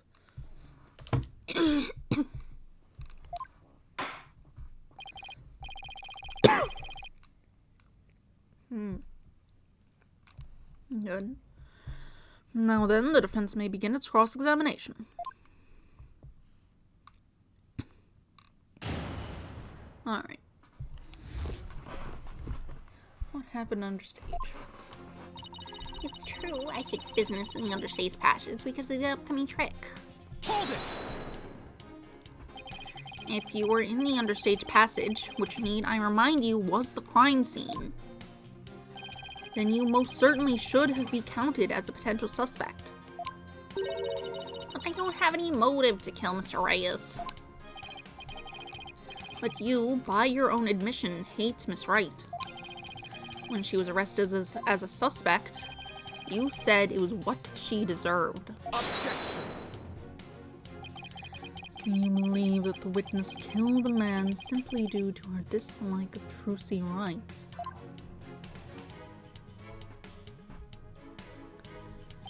As a motive, is that not improbable at best? But what if her hatred caused her to bear a strong sense of malice against my client? Look, Trucy just made me mad, that's all. I mean, even though she's younger than me, she's got so much skill and popularity. And she's cute besides. Ugh, she makes me so mad, I wish she would drop dead. But Betty, don't talk like that. Shut your yap. So it was just simple jealousy. Say, Betty, the next trick you were getting ready for. It was a fire trick, right? The one where Mr. Reyes was supposed to do. Hold it! Bonnie, we're trying to get Betty's testimony right now, so... Oh, right, I'm sorry. You can step down if you'd like. I'm worried about Betty, though. She can lose her temper and say awful things sometimes. Hey, what are you, my mother? Don't forget, I'm the older sister. You got that? Yes, I got it. I guess I'd worry about... Oh. I guess I'd worry about Betty constantly blowing her top if I were Bonnie too. So, Betty, you were down under stage getting ready for the fire trick, were you? That's right. It's a very dangerous trick, so I had to make sure we were prepared for it. Hold it! And you were taking every necessary precaution, is that right? Of course, every precaution. After all, it's a very dangerous trick that uses real fire.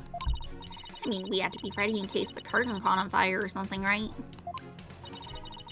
By the time people realized it wasn't part of the act, it might be too late, huh?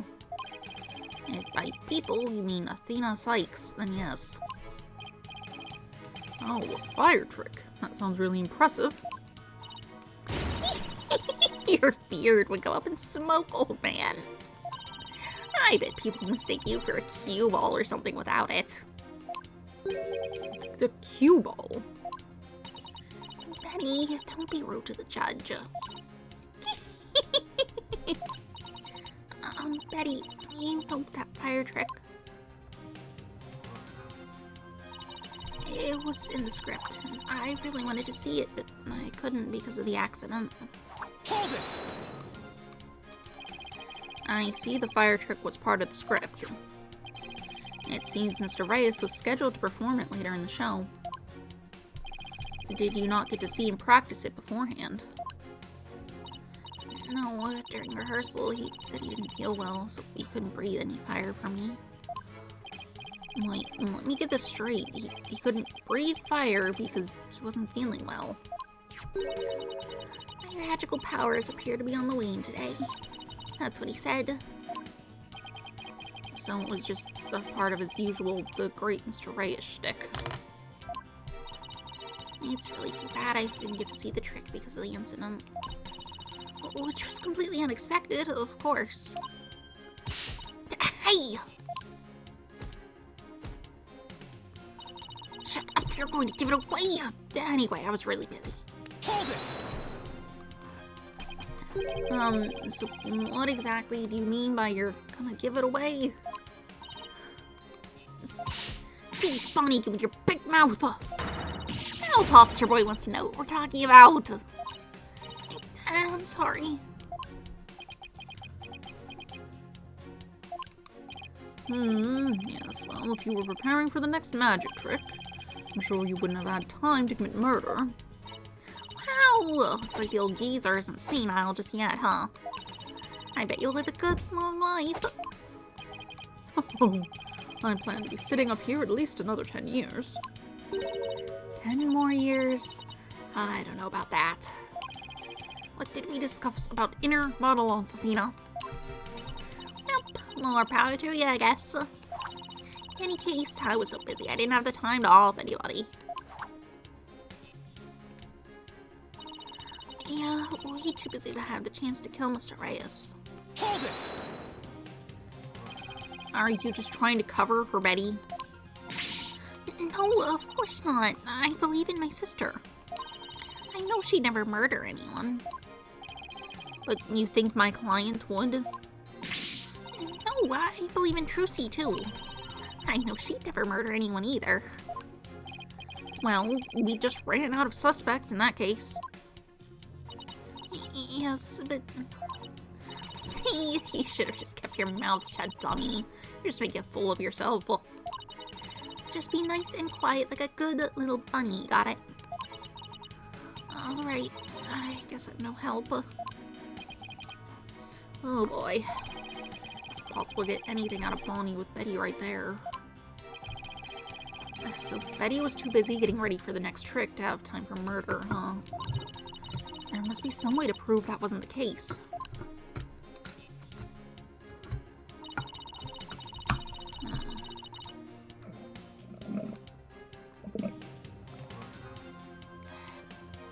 My water is empty.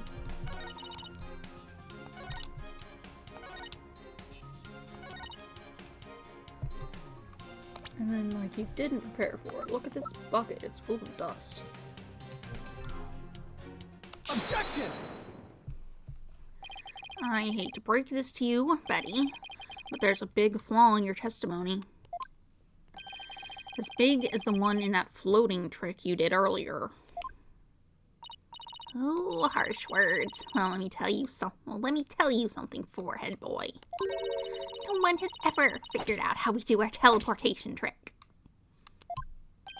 No one except me, you mean? Oh, well, we have even better tricks up our sleeves. Huh? We do? I told you to keep it zipped.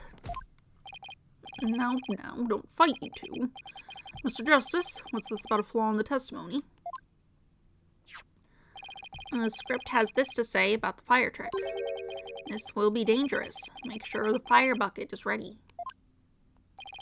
However, we found the fire bucket lying empty backstage, except for a layer of dust.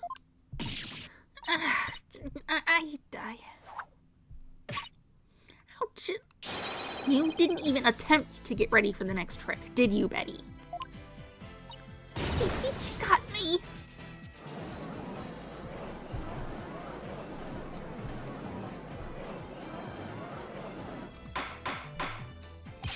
Betty Defame, you will explain yourself. There's nothing to explain. Come on, Betty. We can't hide it any longer. We might as well tell them. Shut up! You can barely take care of yourself. Don't try and tell me what to do. Well, if neither of you will explain, I guess I'll have to. The reason Betty didn't prepare for the fire trick is because she knew the show wouldn't go on. You didn't prepare for the fire trick because you knew, didn't you? You knew that the body would be found and the show would be canceled.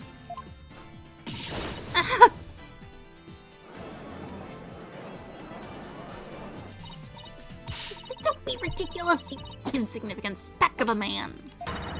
Gonna yank those lame bangs of yours off. Is that what you want? Huh? Objection! Whatever, they can grow back. Now stop stalling and just tell us the truth already.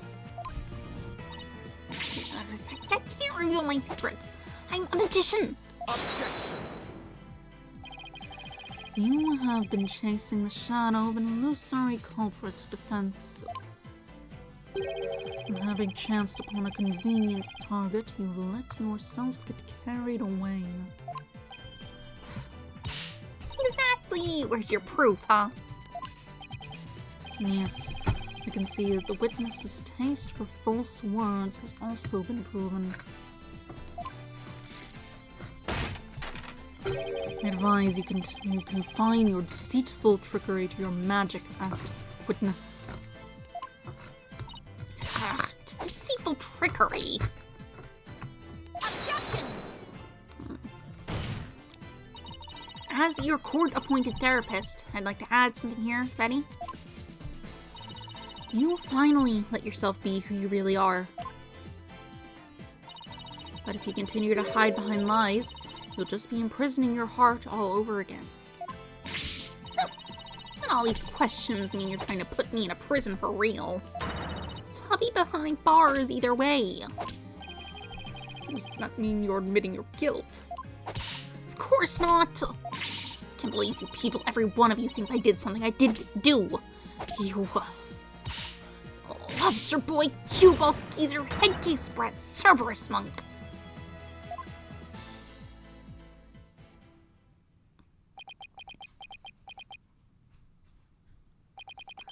cue ball geezer. Head case, Brat. Really? Betty, calm down. Come on now, deep breaths, deep breaths. Look, I'm not the murderer, I can tell you. And how did you know the show would be called off before the fire trick? I told you, we can't reveal our secrets. We're under contract. Contract? What is she talking about? Be that as it may, you're obviously a suspect in this case. Objection.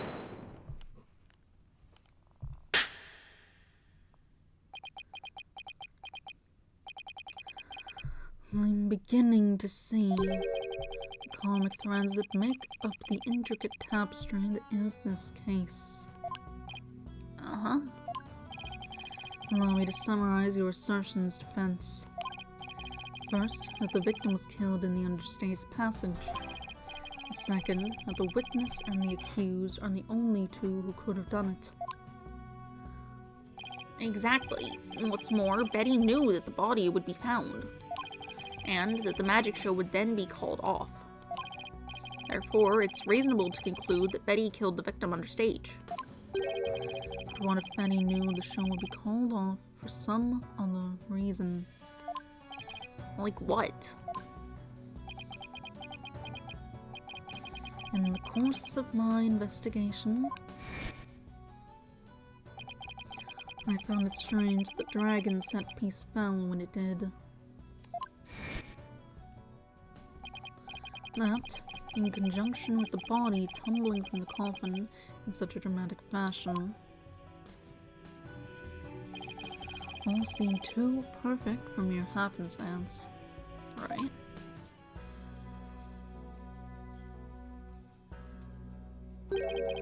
It was as though the entire chain of events had been planned out in advance.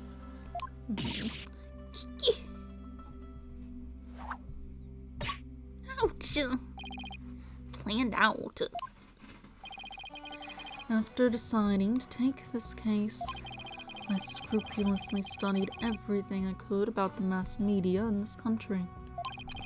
I read the newspaper, old news reports, I even browsed tabloid magazines. A very industrious view. I'm impressed. During this process, I learned about a strange practice favored by the TV world. A practice called the hidden camera prank. Betty and Bonnie, you knew about this, did you not? About the dead body appearing, the centerpiece falling, and the show being suspended.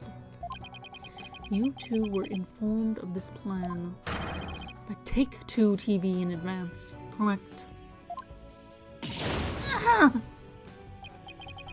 Is that true? Betty, please, let's tell them now. I can't hold it in anymore. Dang it, fine, you got us.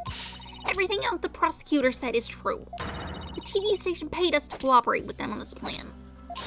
It was all a prank, a big setup planned out in advance. Mr. Wright is showing up dead in the coffin. The set piece falling down. It was all completely scripted.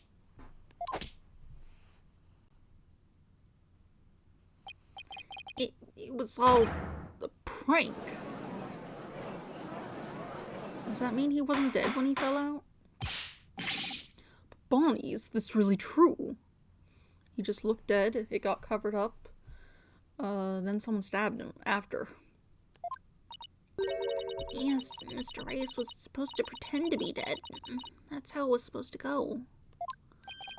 So he was in on it too. That's right, he was supposed to show up dead in the coffin. And then the set piece would fall down, Trucy be shocked and start to panic. That's how the prank script went. What? What the heck kind of prank is that? We never thought he'd actually wind up dead. Yeah, that was the only thing that was different from the script. Poor Mr. Reyes. I'm so completely lost right now. Well, Betty and Bonnie, it certainly sounds like you have some explaining to do. Alright. I guess desperate times call for desperate measures. Just this once, we'll share how it was done with you. Listen carefully. You'll never hear this kind of thing anywhere else. Oh, you have a bat. Adorable. After our teleportation trick, I went down under stage. When Mr. Reyes' body appeared from the coffin on stage, it was time for Betty to do her job in the understage passage. That's right, I used the remote control for the winch connected to the dragon's head piece. Made it fall down. And just before the dragon fell, I called Trucy to the backstage so she wouldn't get hurt. After that, the plan was for Mr. Reyes to come back to life in front of a panicked Trucy. He was supposed to laugh and fly up and away. That's how it was scripted anyway. But for some reason, he really did turn up dead, so he just kind of stayed on the ground. What kind of sick joke is that? Sounds like a terribly mean-spirited prank to me. The poor defendant was trying to do her magic show. I guess so. I'm sorry, Trucy. Whatever. It was all the ratings Roger's idea anyway. Yeah, it sounds like just the kind of thing a guy like him would come up with. This is the prank script we got from the ratings Raja. Prank plan script added to court record, the corpse appearing in the set piece following were staged by Roger Rettins. Dang it, you made us break our contract. Now we won't get paid. Let's take a closer look. Mr. Reyes' body. Okay, the sound's still playing in the background. Fascinating.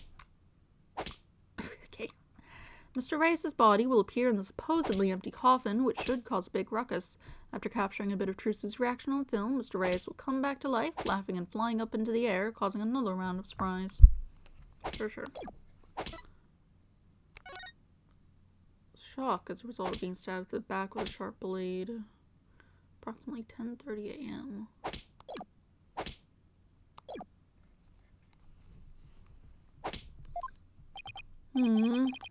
Where does this all leave us? Who killed the victim? And when? Yes, exactly. Those are the key questions. If Mr. Reyes was only pretending to be dead in the coffin as part of a prank, and then he was under stage, there would still be life within him. And if that is the case, then Betty, who is also under stage, may be excluded from our list of suspects.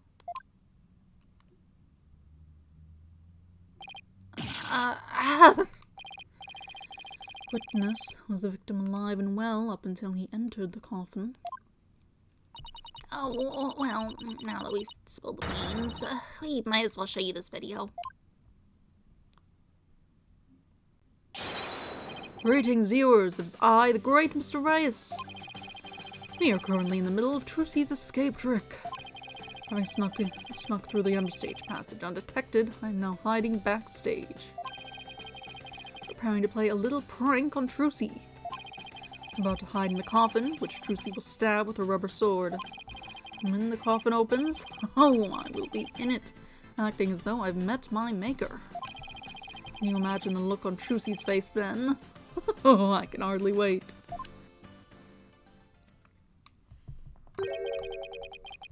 He's about to hide in the coffin.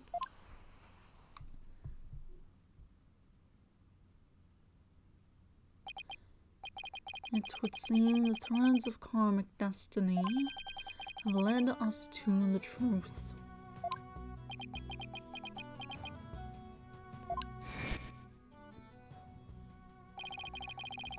The victim passed through the understage where Betty DeFame was, and came up into the backstage area. We know this because Mr. Reyes appeared to be backstage when he shot the victim, when he shot the video we saw.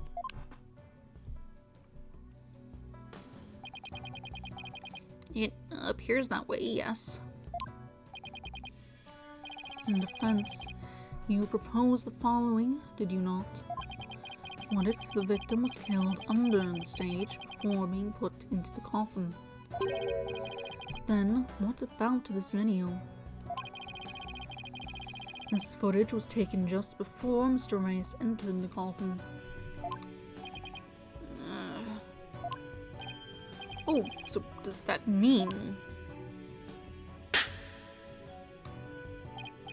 Yes, it is horrible, but true.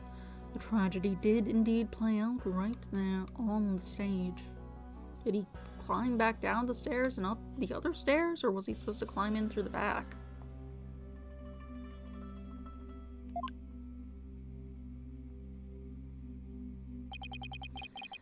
Went into the coffin where Mr. Reyes was hiding. Trucy Wright thrust her blade.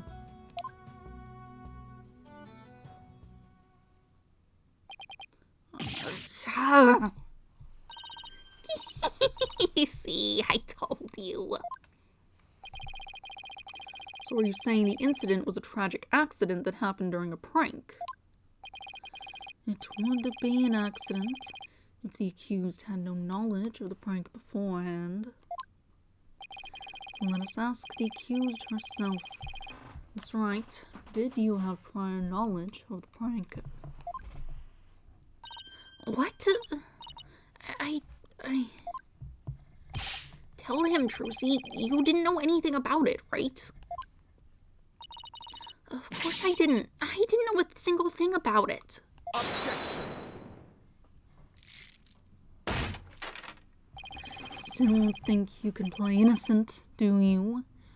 In that case, you leave me little choice but to present this piece of evidence. It looks like some sort of note. Ah! That's...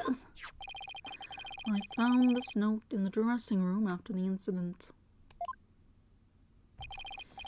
At the time, I did not understand what it meant, but all is clear to me now.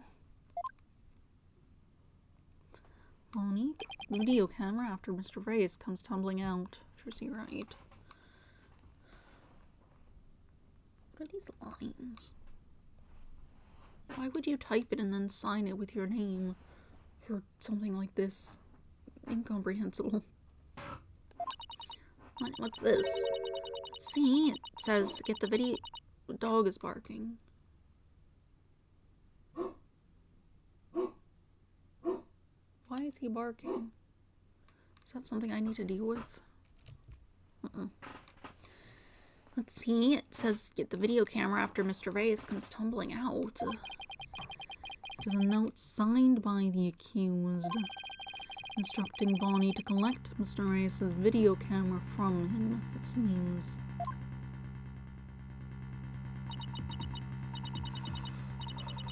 I don't get it. It doesn't make any sense. I found it in the dressing room before the show. When I saw it, I realized that Trucy knew about the prank. It does bear her signature, I'll give you that much. Trucy's note added to the court record, a note found in the dressing room after the incident that bears Trucy's signature. So the defendant had prior knowledge of the prank. It would appear so, yes. When she learned about the plan to trick her, she decided to use it to her own advantage. So she thrust the steel sword into the coffin where the victim stood, chuckling to himself.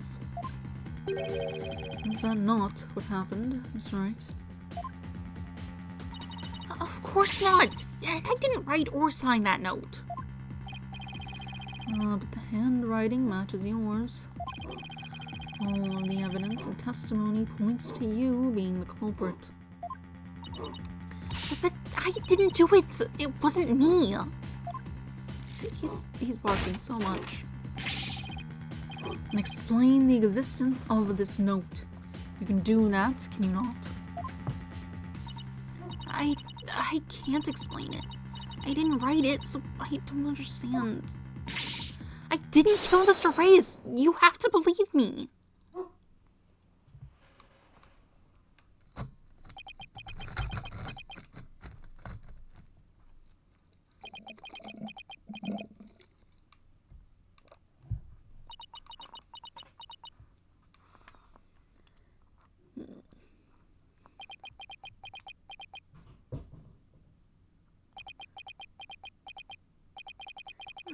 Silence is deafening. Continue struggling against the threads of your own karma if you wish, accused. Even as you are inescapably caught in the web of fate you've spun for yourself.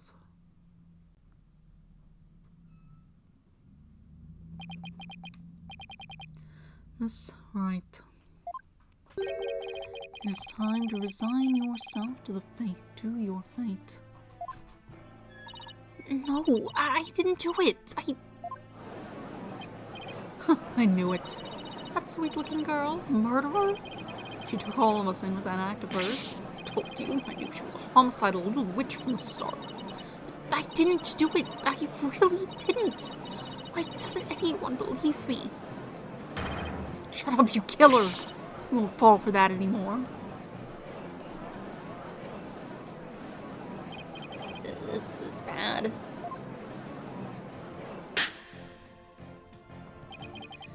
Your Honor, I suggest we put an end to this tragedy now. Give your official ruling and let us offer the victim's soul the last rites it deserves. Very well, I suppose I have no other choice. This court hereby finds the defendant. Objection!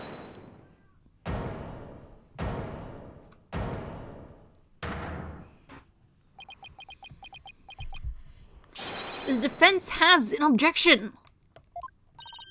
Apollo. You, even now you would. I won't give up, and I refuse to let either of them down. Mr. Wright, who's counting on me, and Trucy, who's put all of her faith in me. Mr. Justice, the fact that you have raised an objection means that you have evidence with which to refute the prosecution's claims, correct? Yes, of course, Your Honor. Do we really have anything, Apollo? Actually, we do. There's one piece of evidence we can present here. Very well, Mr. Justice, you may proceed. As we saw in the show footage, there's no question that the defendant thrust a sword into the coffin. The defense doesn't dispute this point.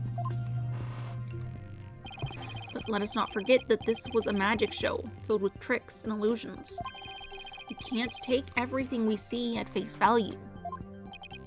So you're saying some sleight of hand was somehow involved? Yes, the defense contends that the sword the defendant used was not the cause of death.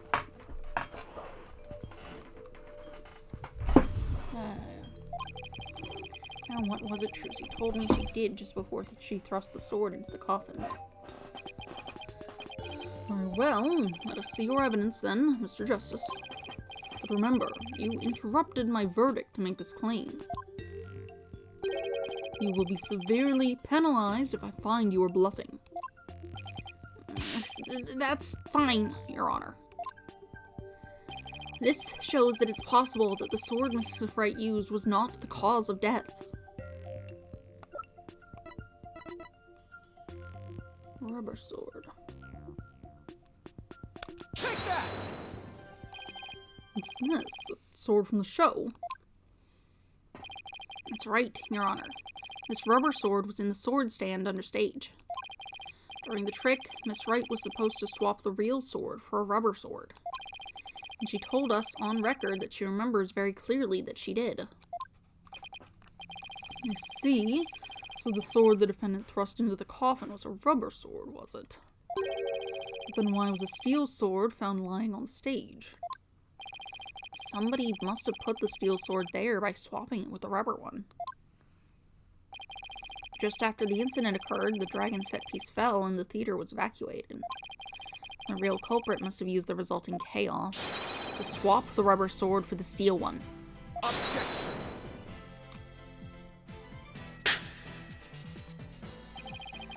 Do you not know when to give up, stink bug? That is not possible.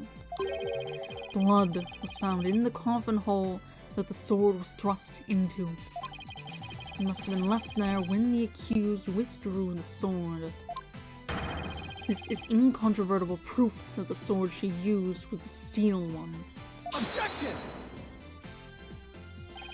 But that blood could be the result of someone tampering with the crime scene after the fact. After the set piece fell and the audience was cleared out of the theater, there was plenty of time for somebody to plant that blood there. Objection. If the sword the accused used was a rubber one,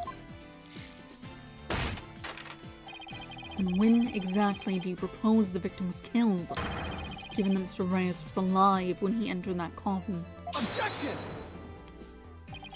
Finding the answer to that question is precisely why we need to continue this trial.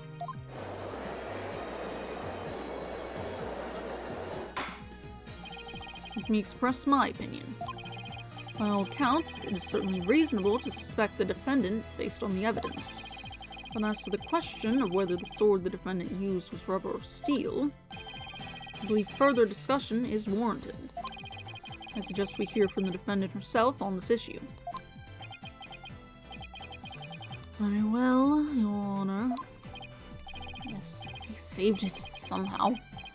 Flew too close for comfort, but still. Crime photo updated in the court record. There are traces of blood in one of the coffin's holes. It's possible the blood was placed there after the fact. Let's adjourn for a brief 15-minute recess. I advise the prosecution and the defense to use this time to prepare. Use this time to feed the cats and refill my water.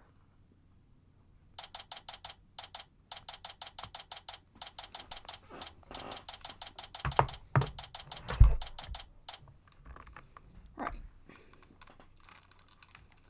I'll do that then. The alarm for the cat food's about to go off in like 3 minutes.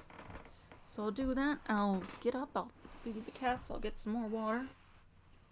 And then we'll get back to this. Back in just a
Look what I got for you.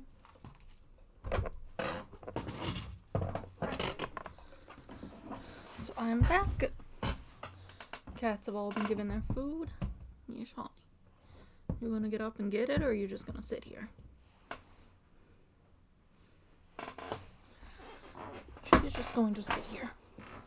That's fine. She will get up when she feels like it.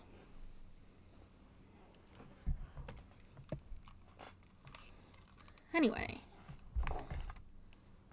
let's get back into it. I've got new water.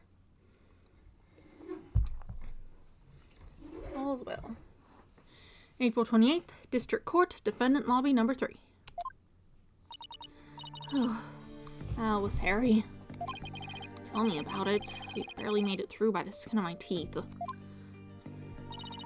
I can't say I'm crazy about that Prosecutor Sadmahi either. You know, with the way he says, let it go and move on, as if it's nothing. Let it go and move on, huh? Oh boy, am I interrupting a secret conclave of villains or something? Who's this? Oh, you.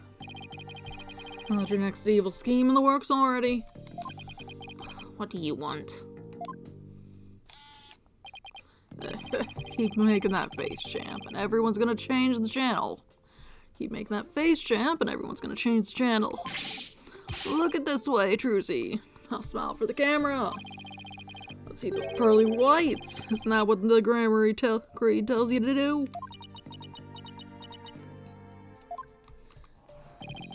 How's it feel, Trucy? Everybody online can't stop talking about you. They're calling you a real witch out there. Could this be the end of Troop Grammary? Go away, you creep! Ooh, what's this? Something just charged into frame. Looks like a yellow gorilla or something. Could it be Trucy's pet? Filming is prohibited inside the courthouse. Do you want me to get the bailiff? Filming? What are you talking about? I don't even have a camera on me. Uh-huh. What happened to the camera? It just disappeared right before our very eyes. I'll be enjoying the rest of the Trucy show from the gallery. I put out a call for Trucy's fans to come support her earlier, by the way. Bet I'll get some great footage out of them. This is gonna be good. Hang loose, baby. He called in some of Trucy's fans, but for what purpose? Apollo? That thing Mr. Reddins just did. That was some high-level sleight of hand. Why would he know how to do something like that? I don't know, but he definitely has some serious magic skills. No way. I thought he said magicians were all a bunch of good-for-nothings. Mr. Lawyer? Who's this? Oh, Mr. Lawyer. Oh, hello, Bonnie. Can I help you with something? Well, there's something that's been bothering me. Really? What is it? Well, you see... Hey, dummy! What are you whispering to the lobster boy about? Betty... Who the heck do you think you are? You crazy? You want a piece of this? You know where you have to talk. You know you have to talk to me first before you say or do anything, you harebrain. Shut your mouth, you dumb bunny! Come with me, now! I wonder what was bothering her. There's no way we're finding that out with Betty constantly hovering over her like that. Court is about to reconvene. Will you be alright testifying? Yes, it's just... I wonder what Mr. Reddins has up his sleeve. I doubt he's bringing in actual fans. Yeah, probably not. I wonder what he has up his sleeve, too. He better not be trying to get under Trucy's skin right now, of all times.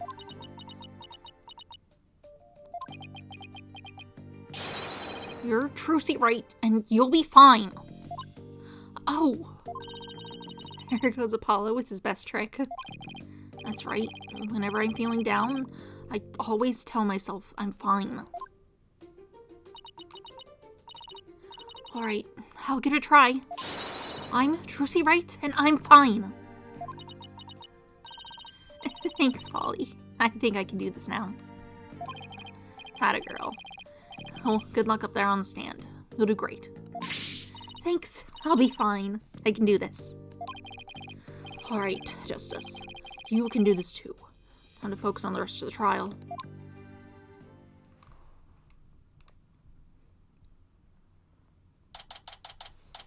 April 28th, District Court, courtroom number 6. Whoops, that's the wrong button.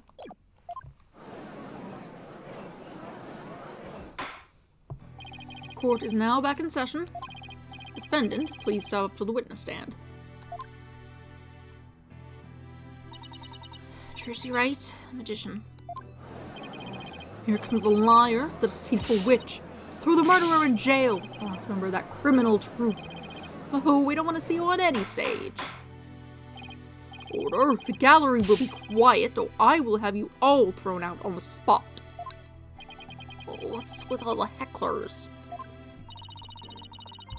I bet they're the fans that Mr. Retton's invited. What a great A jerk. Well, he's not going to psych us out. Now then, Miss Wright, this court would like to know if you switched from the steel sword to a rubber one on stage. So please, testify about this issue. She's just gonna try and trick us again with her magic. We have to convict her already. Give her the death penalty.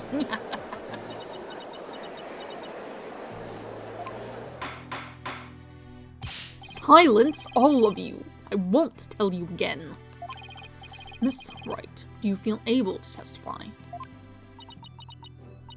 Yes, I'm fine, Your Honor. Trucy, I knew I shouldn't have let her go through with this. I'd like to make a small request. How about, instead of testifying with words, I show you exactly what happened? Would that be alright, Your Honor? You can witness my stupendous sword-switching magic and judge for yourselves. In spite of everything, she's still smiling. Her Trucy is amazing, isn't she? She sure is. She's doing just fine up there. A true entertainer always keeps a smile on their face. She's faithfully following the Troop Grammary's creed even now. She really is something else. It's showtime for magical girl Trucy Wright. Watch carefully now, everybody. Witness testimony. The stupendous sword switch. Ladies and gentlemen, please focus your attention on this sword. Allow me to demonstrate just how sharp this blade truly is. See that? No tricks or gimmicks. A very sharp sword indeed. Now then, ladies and gentlemen, watch as I take this sword and... Presto Sordo! There, I switched it. Now...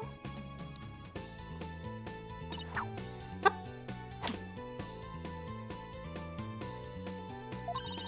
As you can see, the blade's not steel but rubber.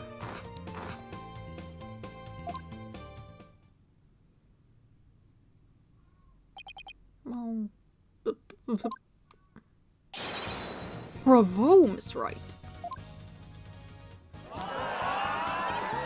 Wow, she switched them in a flash.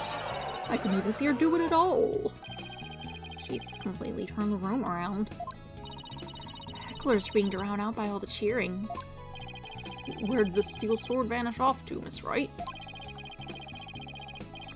In order to deepen our understanding of this case, please tell us if you would. I'm not asking out of mere curiosity, just so you know. I usually hide the steel sword backstage when I switch them during the show. So when you thrust the rubber sword into the coffin, the steel sword wasn't even on stage, but behind the curtain. Exactly! So you see, there is a trick and a gimmick to it after all. As for where the steel sword went when I performed the trick just now, it's a secret. Wouldn't want to spoil the magic for you now, would I? Oh, that's our Trucy. Yeah, still. That's right. And that part where you spun around. That's actually part of the sword switching trick you do for the show, right? Right. The other parts, like the apple, were just there to help.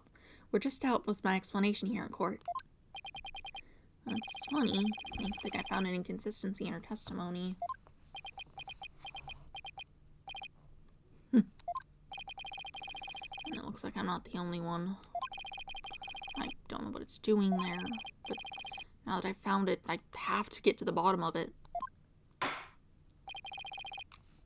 Now then, Mr. Justice, you may go ahead and question the witness. But try not to ask dumb questions and spoil this wondrous magic. I thought this was supposed to be my cross-examination.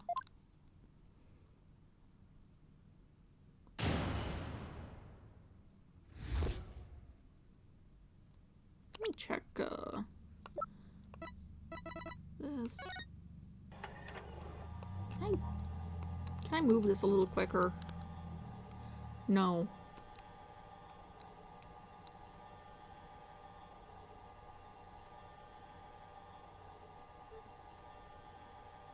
Is there any point to even using a steel sword on the stage? It doesn't seem to have been utilized in any way.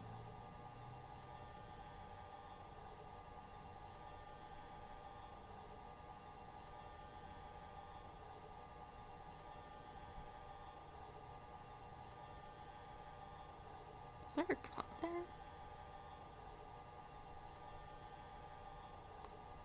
It like jumped a bit. There's the sword in the garbage back there, but...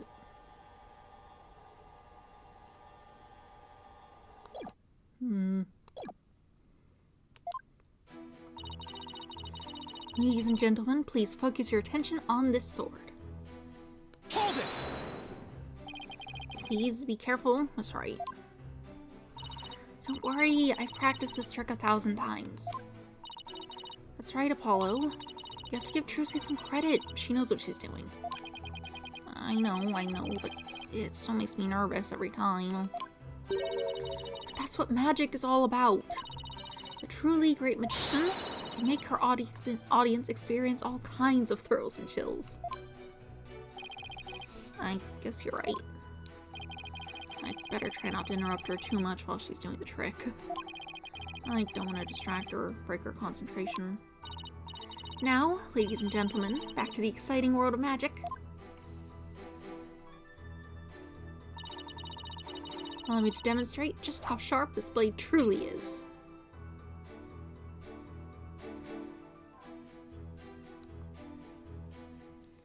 There's a warning not to press that. See that? No tricks or gimmicks. A very sharp sword indeed. Now then, ladies and gentlemen, watch as I take this sword and... Presto sordo, I've switched it. Now... Oops. As you can see, the blade's not steel, but rubber.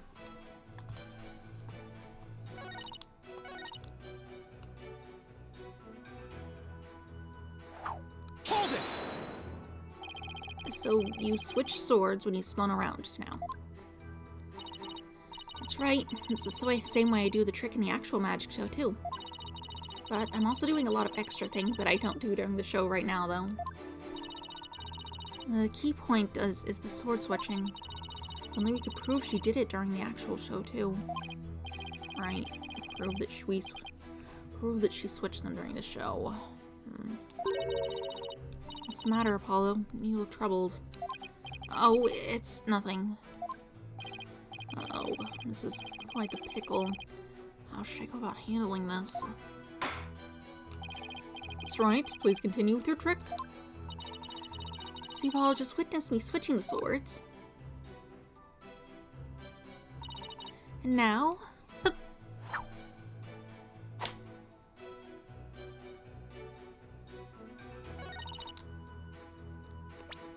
I guess we want to present the video here. But, like, I did notice that it, like, had a slight jump there. Objection! Mr. Wright, there's something I'd like to confirm with you. What is it, Apollo? There seems to be a discrepancy between the way you performed the trick for us just now and the way it appears in the show footage. What? But that can't be. I performed it exactly the same way both times. And what's going on here? Mr. Wright, I have the show footage right here. And the part where you twirl your cape around is missing from it. What? But I did it! So, it really is the exact moment you switch the swords?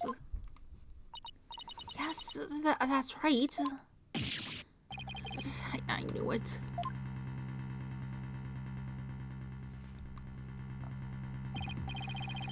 Well, I certainly never expected the defense to expose the accused's lie for me.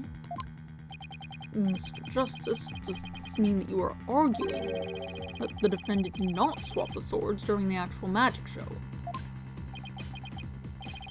No, Your Honor, that wasn't my intention. I mean, I did swap them. I know I did. I'm absolutely sure of it. Objection! Human memory is unreliable at best, but in this case, I'm afraid that it is the witness herself who cannot be trusted. We can see the footage for ourselves. Claims of this witness are false. But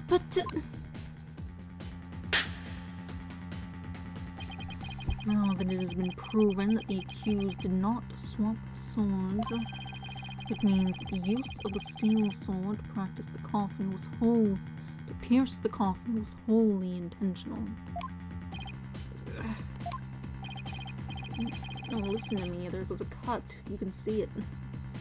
And by the way, was it not you, Mr. Justice, who argued? Was it not you, Mr. Justice, who argued that Mr. Reyes' death was not accidental murder? Assume you have no objections to that. Still, it was, after all, your own assertion. the defense... The defense has an objection to you, Mr. Apollo Justice. I demand you withdraw the discrepancy you pointed out now. There is a discrepancy. It must mean something. I'm sure of it. Will the defense team kindly save their spat until after the court is adjourned? Now, after all this debate, it seems we've come back around to the original argument. The defendant knew about the prank plan that would place the victim inside the coffin. What's more, the defendant did not perform the sword-switching trick on stage. Through her actions, I'm afraid I have come to see the true intentions of the accused. Her murderous intentions.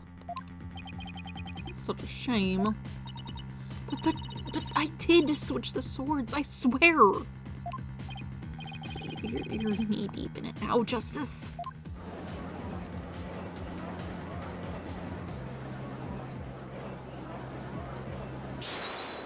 Oh. Oh, hey. Excuse me. Let's see, you are... Which one again? Benny. No, that's not right. Body. It's Bonnie. You were mixing the two names together, Your Honor. Oh, pardon me, but do you have something you wish to say, Bonnie? Yes, Your Honor. I'd like to testify. About what? The more I think about it, the less possible it seems. I don't believe Trucy killed Mr. Reyes. Bonnie? Hey, what's the big idea? Such an incredibly gifted and talented magician would never commit murder. I refuse to believe it. What are you talking about, you harebrained hare? You keep your trap shut. I got a bag of baby carrots for you, so chew on those and pipe it down. No, I won't be quiet. What's the matter with you? Can you hear me? Trucy said something to me once. Huh. She said, no matter how scared you get, no matter how mean people are to you, you can't give in or give up. That's what being a professional magician is all about. Isn't that right, Trucy? That's right, Bonnie. I've always been afraid to stand up to Betty, afraid to defy her, so I did what she said. But when I saw Trucy today, she gave me strength. She's just gonna try and trick us again with her magic. Hurry up and convict her already. Give her the death penalty.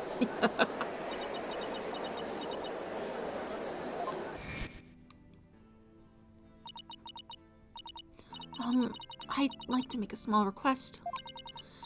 How about, instead of testifying with words, I show you exactly what happened. Would that be alright, Your Honor? You can witness my stupendous sword-switching magic and judge for yourselves.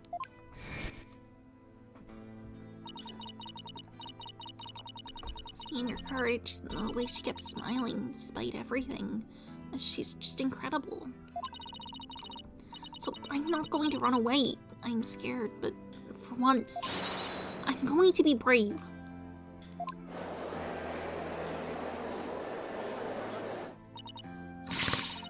What have you done to my sister, Trucy Wright? You practically brainwashed her. It's the power of Trucy's conviction. That's what it is. It's touched Bonnie's heart. Yeah, Trucy really is one magical girl. Bonnie, is the topic of your testimony related to that thing that was bothering you? And the thing you tried to tell us about in the lobby during the recess? Yes, ever since I saw the show footage, something's been nagging at me. I'm not exactly sure what it is, but something is off. I feel like something about it is different from what I saw on the stage. What do you mean by that, Bonnie?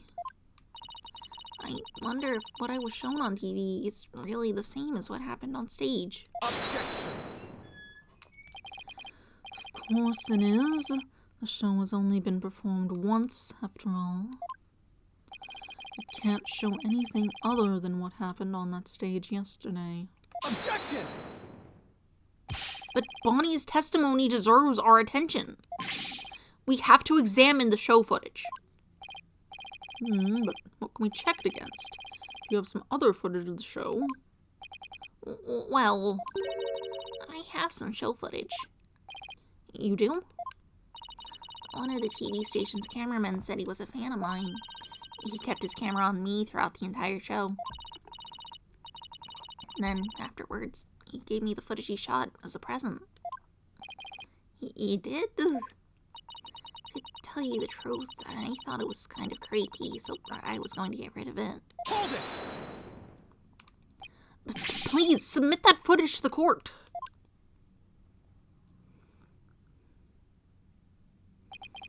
Now then, let's take a look at this new footage.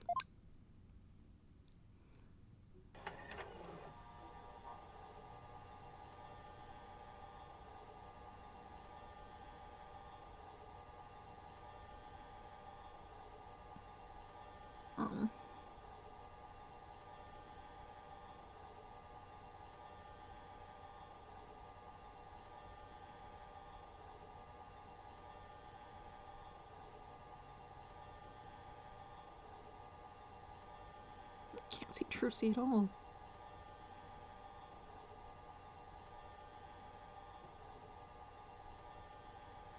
Got some cards.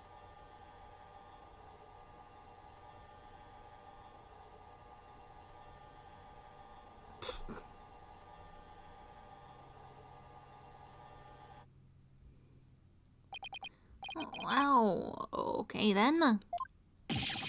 Really did keep his camera on Bonnie the whole time, didn't he? I think this cameraman needs to keep his personal feelings out of his work. Oh, defense. You still believe this new show footage is worth inspecting? Of course I do. Okay, so how are we going to go about this? Let's try comparing the two. We just might find an inconsistency between them. An inconsistency, huh? Yes, the two pieces of footage are of the same scene, so they should match up. But Bonnie felt there was something off about the original footage. So if we can pick out what's different between the two, we'll know what Bonnie found strange. Exactly. Plus, we may figure out why the original doesn't show the sword-switching trick. Your Honor, the defense would like to compare these two pieces of show footage. Very well, I will allow it. What a waste of time. Apollo, do you know how to compare the two pieces of footage? No, I've never done it before. I'll give you a little lesson then. Use the video player's buttons to go through the footage. When you want to speed through, use the fast forward button. And if you want to go back, use the rewind button. If you want to halt the playback, just use the pause button. Oh, and by the way, if you fast forward or rewind when the playback is paused, you can do a slow frame-by-frame playback. Okay, and so how do I switch between the two videos? Just use the switch camera button. Now, if you find a difference between the two pieces of footage, put the cursor over what's different and present it to the court. Thanks, Athena. You really know your stuff. Not really. I just gave it some gusto and then went with my gut on most of it. What? I sure hope she guessed right. Anyway, let's give it a try.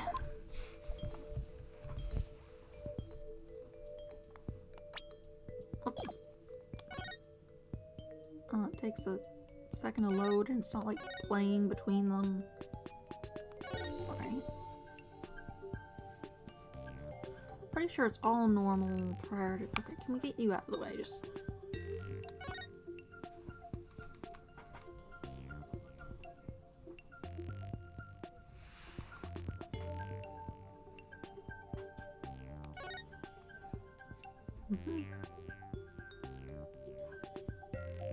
Trucy's over there.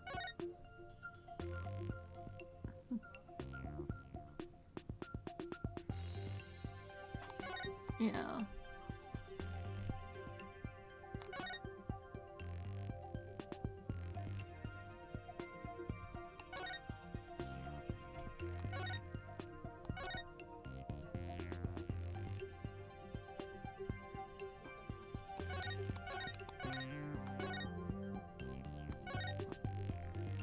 I guess we should point out the cards.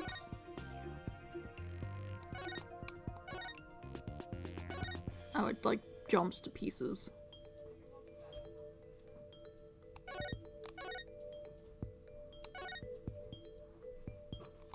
Oh, well.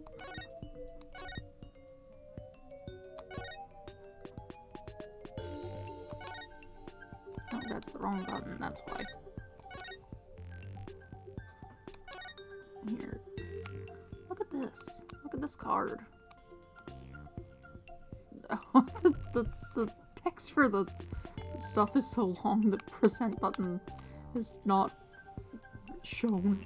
That's funny. Anyway, look at this card. This is it, right here. Take a good look at the scene and compare it to the video shot from the front. Oh, the playing cards don't appear in the video shot from the front. Hey, you're right. What's going on here? That's right. What can you tell us about these playing cards? Oh, those? They're the cards I throw when I do the sword switching trick. What did... Mr. Justice, does this mean?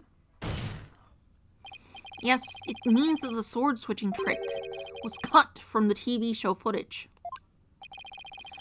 So the footage was edited? Yes, with malicious intent. That is absurd. Well, we must get to the bottom of this right away. Bailiff, the TV station might still have the unedited footage. Go see what you can find out. Yes, Your Honor. Who's yelling at us? You should probably have socks on or you're going to get, like, really just terrible feet.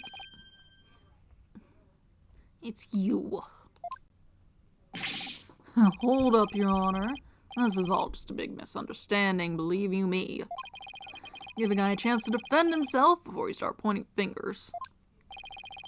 And who might you be? Right, sorry about that. Got ahead of myself there. Here's my business card. Charmed to make your acquaintance, Your Honor. Oh, well, I'm very polite of you. It's lovely to meet you too, Prosecutor said Mahi. Please take my card.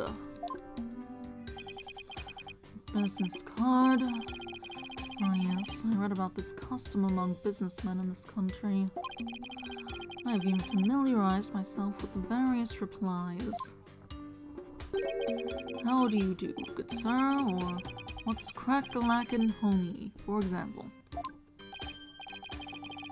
Oh, you're from Take-Two TV, are you, witness? Come to think of it, I believe I've seen you on television before.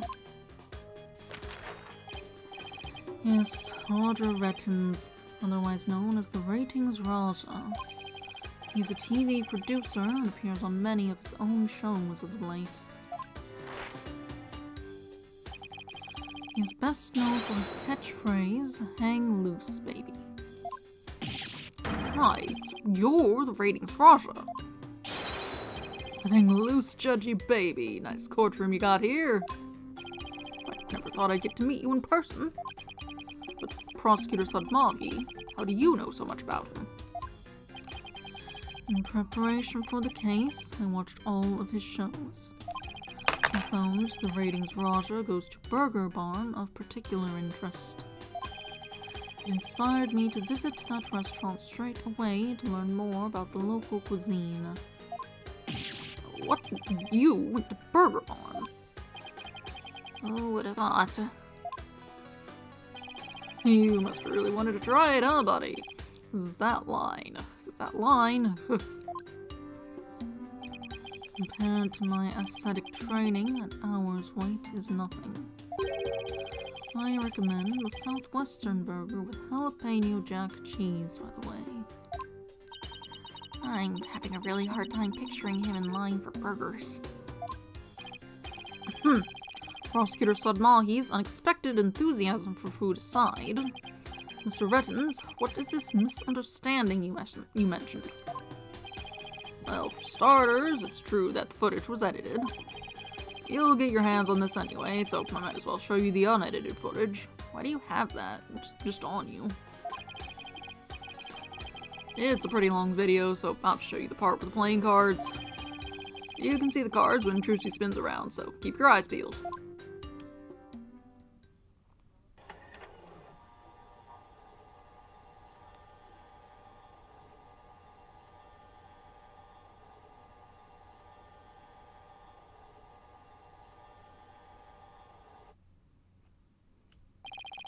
Did you see the part that was cut where Trucy switched the swords? She spins around and the playing cards go flying. Everything's like it's supposed to be. Then it seems the defendant really did swap swords during the trick. Which means the sword Miss Wright thrust into the coffin was the rubber one. In other words, Miss Wright couldn't have killed Mr. Reyes. Yeah, see, that's the first misunderstanding right there. What do you mean? Well, Trucy definitely did swap swords, as you saw. So, yeah, maybe she didn't kill Mr. Reyes when she stabbed the coffin. That just means he was killed after he showed up pretending to be a corpse. So, you're saying that up until that point, everything was going according to the script? If that's true, then when and how exactly do you think he was killed? It was after the dragon set piece came crashing down. I say Trucy murdered Mr. Reyes when she was hidden from view behind the set piece. She could have easily done it behind that huge dragon, and nobody'd be the wiser.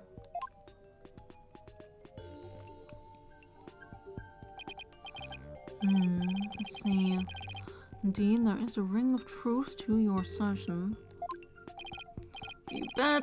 Plus, there's a suspicious-looking shadow in the footage, too.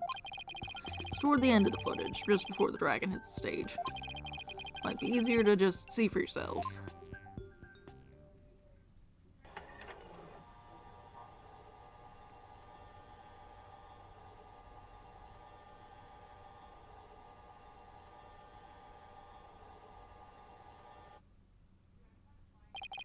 It's only for a split second, so it's hard to catch, but look here. This suspicious shadow must be Trucy. She's using the steel sword she hid behind the curtain during the trick to kill the victim. Now that you mention it, I suppose it does look that way. It looks like a smear. It looks more like a counterweight than anything else. Objection! And this witness is just trying to ram his theory down our throats, Your Honor. And that's not all. Aren't we forgetting that the witness willfully edited the sword switch out of the footage? You see, there's your second misunderstanding right there. Your Honor, would you mind if I testified about it? Seen people testify on TV, and I've always wanted to give it a shot. That would be fine with me, Prosecutor Sadmahi. This is quite unexpected. Threatens to disrupt the karmic course in this case. Hey, lighten up, pretty boy. You're gonna like what I've got to say, promise. Very well. However, if you do anything to impede the last rites for the victim, I will have you removed. Alright, with Prosecutor Sadmahi's permission, please give us your testimony, Mr. Rettins. Roger Rettins, the ratings Raja, now Kaiser of the courtroom. I'm taking over the floor, so listen up, loyal viewers. Terrible voice on this man. It wasn't deliberate, I tell you. Footage is meant to be edited, I tell you. Scenes are spliced together, and long or boring scenes are cut out. All the stations edit footage this way. It wasn't like it was done maliciously or something. It was just a coincidence that particular scene was cut. It wasn't intentional. Or what? You got some proof that I had an ulterior motive for editing that footage? I see. So you're saying it was a coincidence that the sword-swapping scene was cut. That's right. Glad you got the picture. Objection! Coincidence? That's just a little too convenient if you ask me. Ooh, an objection. Now cool. Sure packs a lot more punch when you hear it live. Do that again. I want to get another shot from a different angle. My objection is not for your entertainment. And cut. There, I got some good stuff there. Mr. Rettins, filming is prohibited inside the courthouse. Whoops, my bad, Judge. And if the defense has an issue, it can point it out during its cross-examination.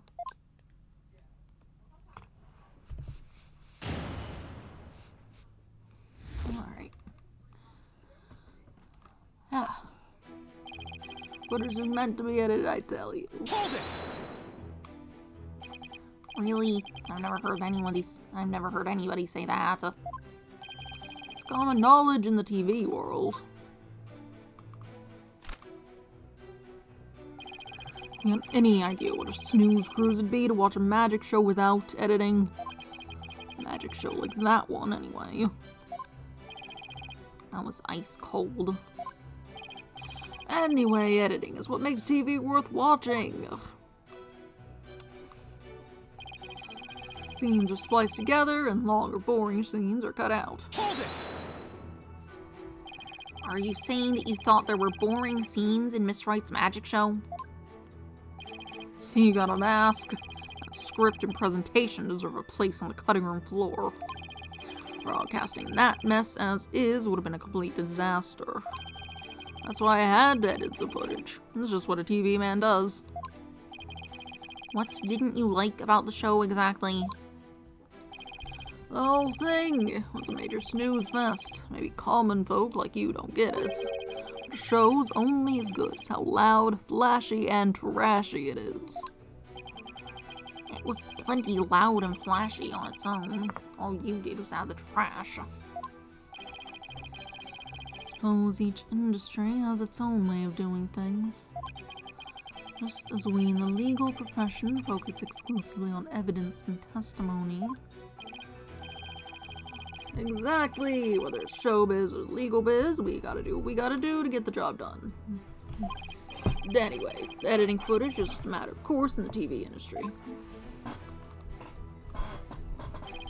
All the stations edit footage this way. It wasn't like it was done maliciously or something. Hold it! It wasn't done maliciously, huh? But I get the distinct impression that you bear feelings of ill will toward Troop Grammary. Huh? What makes you think that? The things that you yourself have said. You'll see. I'll dig up the dirt and expose the dark heart beneath that sweet smile. Behind that sweet smile. I'll prove those Grammary magicians are all a bunch of lowlives. And I also get the impression that you felt that this way for a long time. Objection! Words such as those can be interpreted in many different ways. For example, though I bear the defense no ill will, I would not hesitate to say that he is a good-for-nothing lout of a lawyer. You bear me no ill will. Could have fooled me. And yet, here's the truth. I'm only strict on you as it seems you have strayed from the path. If you have any objections, Mr. Justice, please make your case with evidence in the future. Mr. Rettens, please continue your testimony. It was just a coincidence that particular scene was cut. It wasn't intentional. Hold it! Of all the scenes you could have cut, why the sword switching trick? That seems like too much of a coincidence to me. Oh, so now you're gonna tell me how I'm supposed to edit my programs, Big Shot? It's hard being the boss kid. You gotta make the tough choices. Which content gets cut? Then let me ask you this. Why exactly did you make such a tough choice in this case? You wouldn't understand, champ. It's all about artistic vision. I tell ya. People tell you how to do your job when they don't know the first thing about it. I may not know TV, but I know evidence law. Boy, do I have some for you, champ. I might not be able to show that your selective editing was intentional. However, I know you bear the defendant ill will, and this is the evidence that proves it.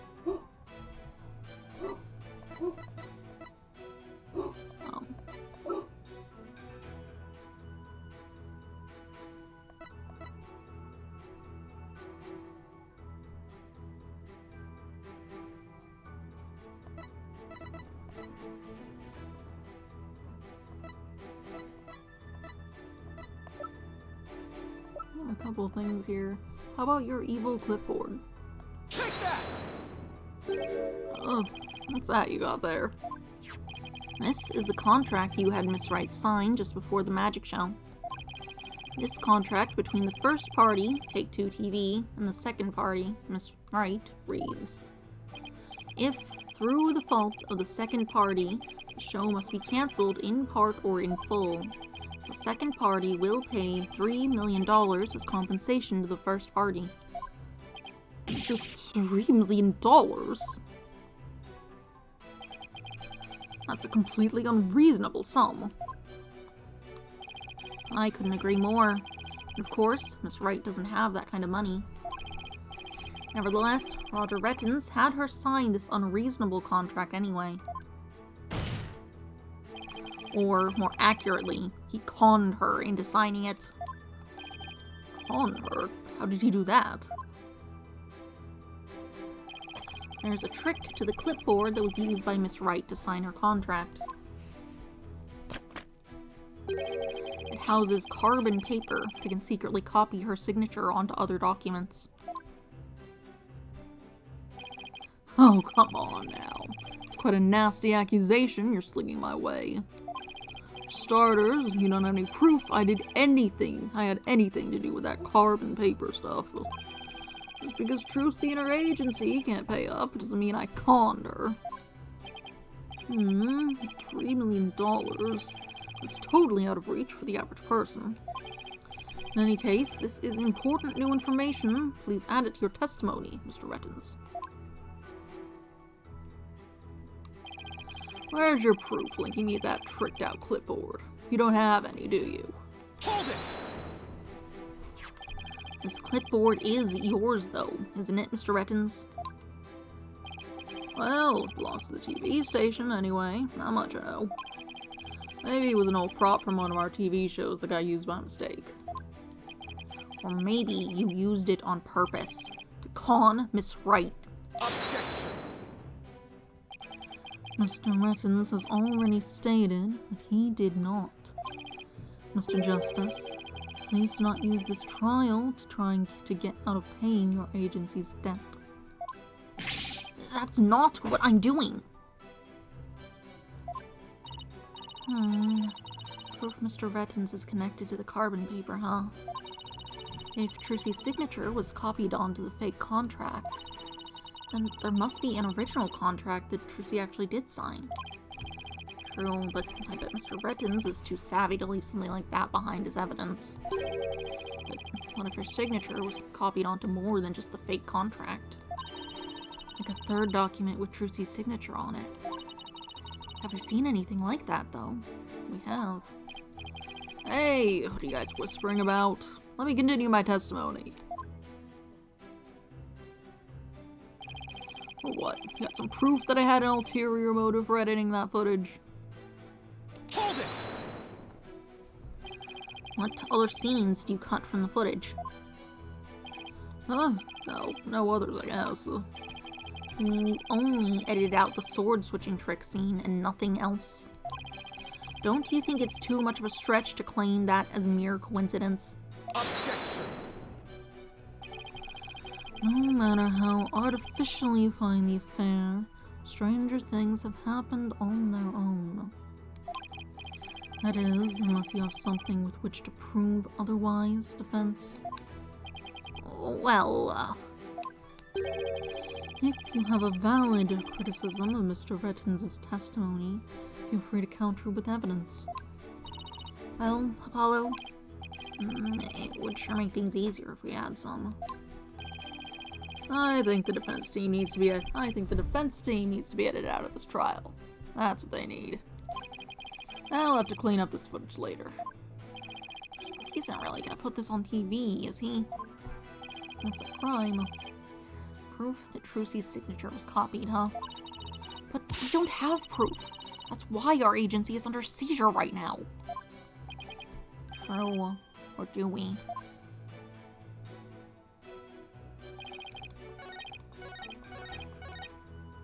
Ba-ba-da-ba.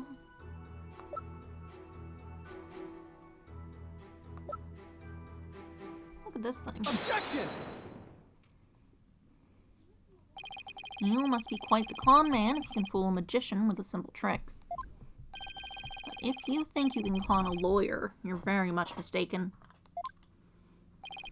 Hey, kid, would it kill you to enunciate in front of the camera? You know, like a newscaster? I'd like you to take a look at Miss Wright's signature on this here note. Here on this note.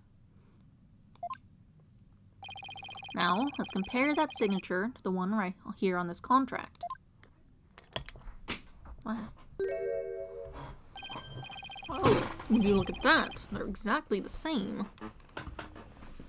Something fell.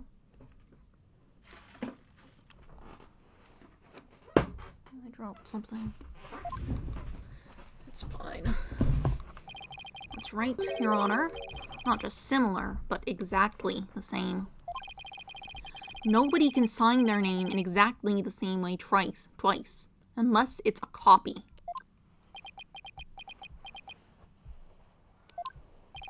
These signatures are proof positive that you conned Miss Wright. And they definitively prove your malicious intent. Say, not bad, lawyer guy. Didn't know you had it in you.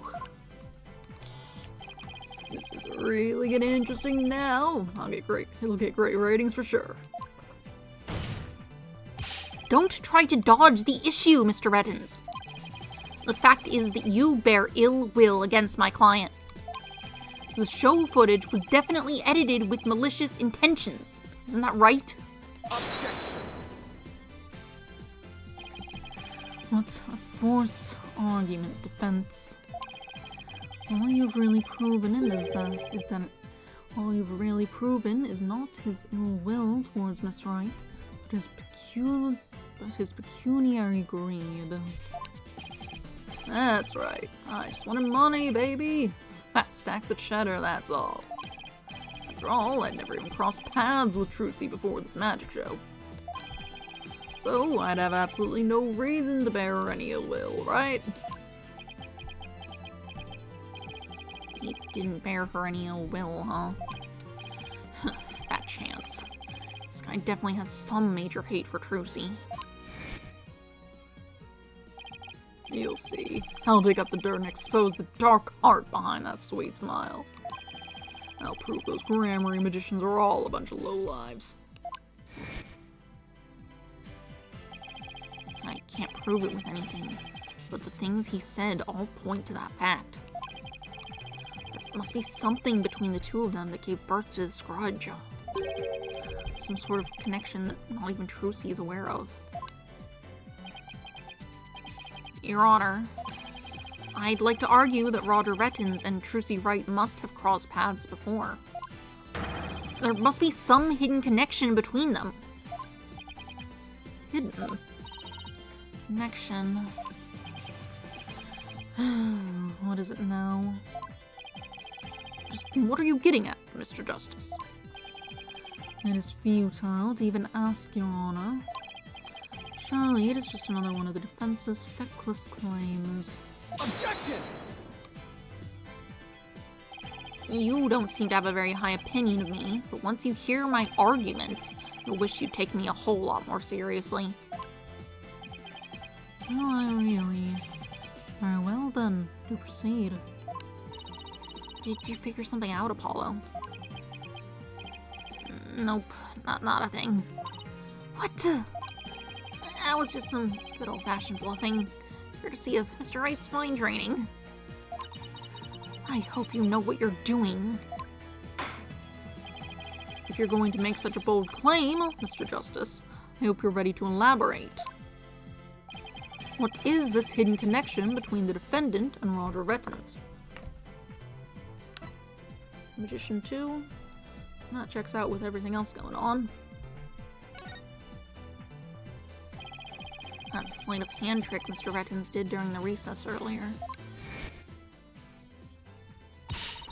Filming is prohibited inside the courthouse. Do you want me to get the bailiff? Oh, filming? What are you talking about? I don't even have a camera on me. What if Mr. Rettins is a magician too? What if? I believe it's up to the defense to fill in the blanks, not me. Well, if he is, he may have had some contact with Miss Wright somewhere along the way. Objection!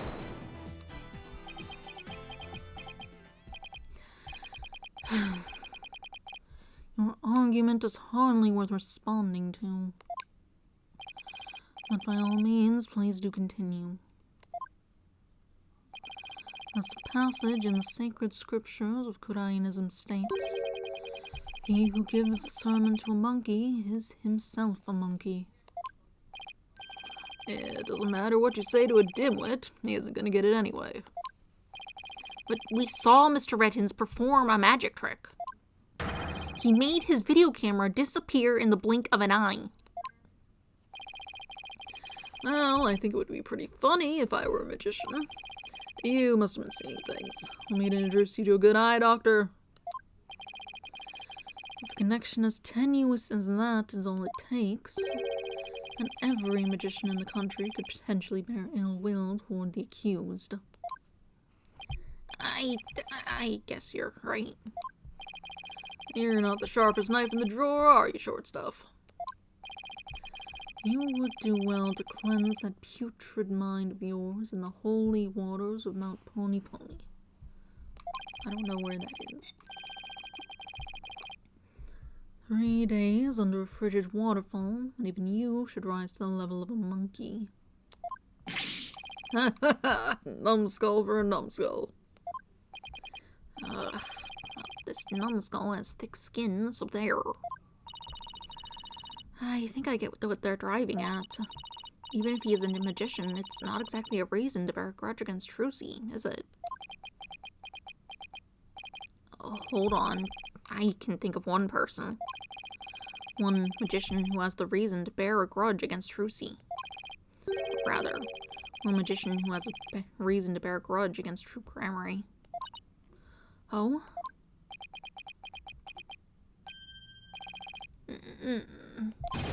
No way! Is something wrong, Mr. Justice? Are you saying they swapped?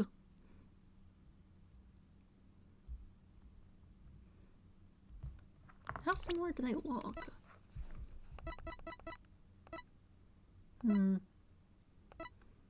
Not overly similar, but we haven't taken the mask off of this man at all. I don't know. Your Honor, the defense wishes to submit evidence at this time. I see, and what sort of evidence do you have for us? Evidence that points to the real killer. The one who had a motive to commit this crime. What?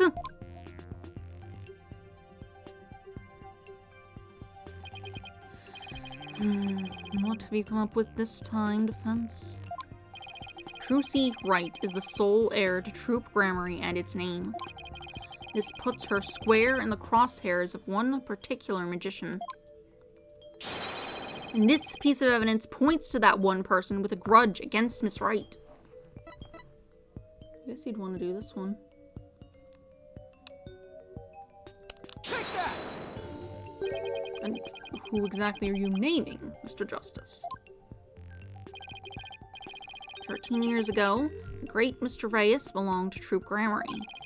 But then, the troop ousted him, and Mr. Reyes vowed to get revenge on them someday.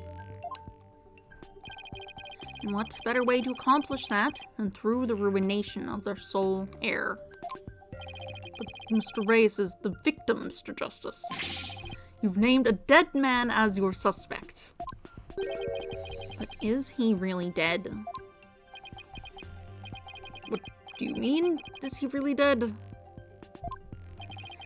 If the fact that Mr. Reyes is the victim is what's throwing you off, then how about we consider this possibility? What if the man who died on that stage yesterday wasn't Mr. Reyes?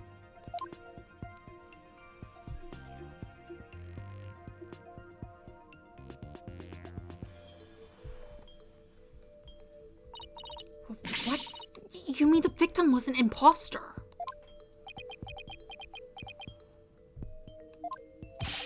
Not Mr. Reyes, then what about the real Mr. Reyes? It would mean the real Mr. Reyes is still alive.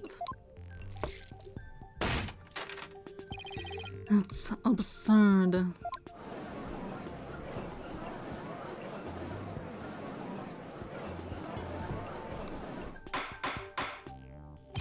Mr. Justice, who is the real Mr. Reyes, if not the victim of this case? It's all coming together now. I finally see the gimmick, the trick to this entire case.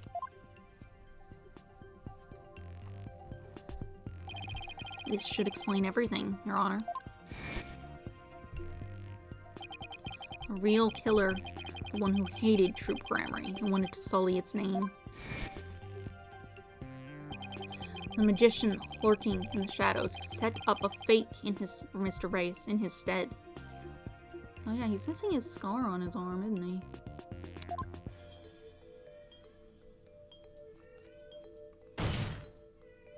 The real Mr. Reyes is... Take that! But that's... Yes, it is. Roger Rettens is the real Mr. Reyes. What? Him? Objection! Oh, hollow red pepper, your impotent seeds spout naught but meaningless, empty words. You can't possibly have proof to support such an outlandish theory. It's not a bad idea for a soap opera. Not even diehard fans of the genre would stick around past the pilot. You want proof? Well, I've got proof. I can prove it by proving that the Mr. Reyes in yesterday's magic show was a fake. And to do that, I just need you to look at this spot on the poster. Take that! This is the injury Mr. Reyes sustained while practicing a magic trick 13 years ago. However, the video the victim shot of himself shows no trace of that injury. Oh my, you're absolutely right. Now, Mr. Rettens, what do you suppose we'd find if we took a look at your right forearm? Is there, by chance, a nasty 13-year-old scar under that sleeve of yours?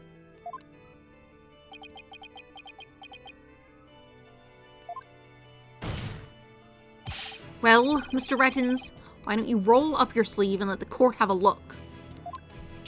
Or are you hiding something else up there?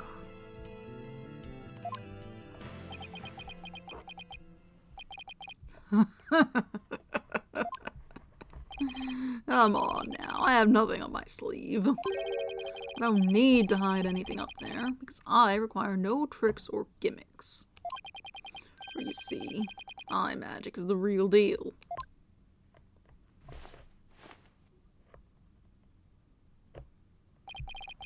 Is this what you were hoping to see? Oh, there it is, the scar. Just as I thought. That's right. I'm the forgotten magician, abandoned to the dark understage of history. Great, Mr. Reyes. This is totally absurd.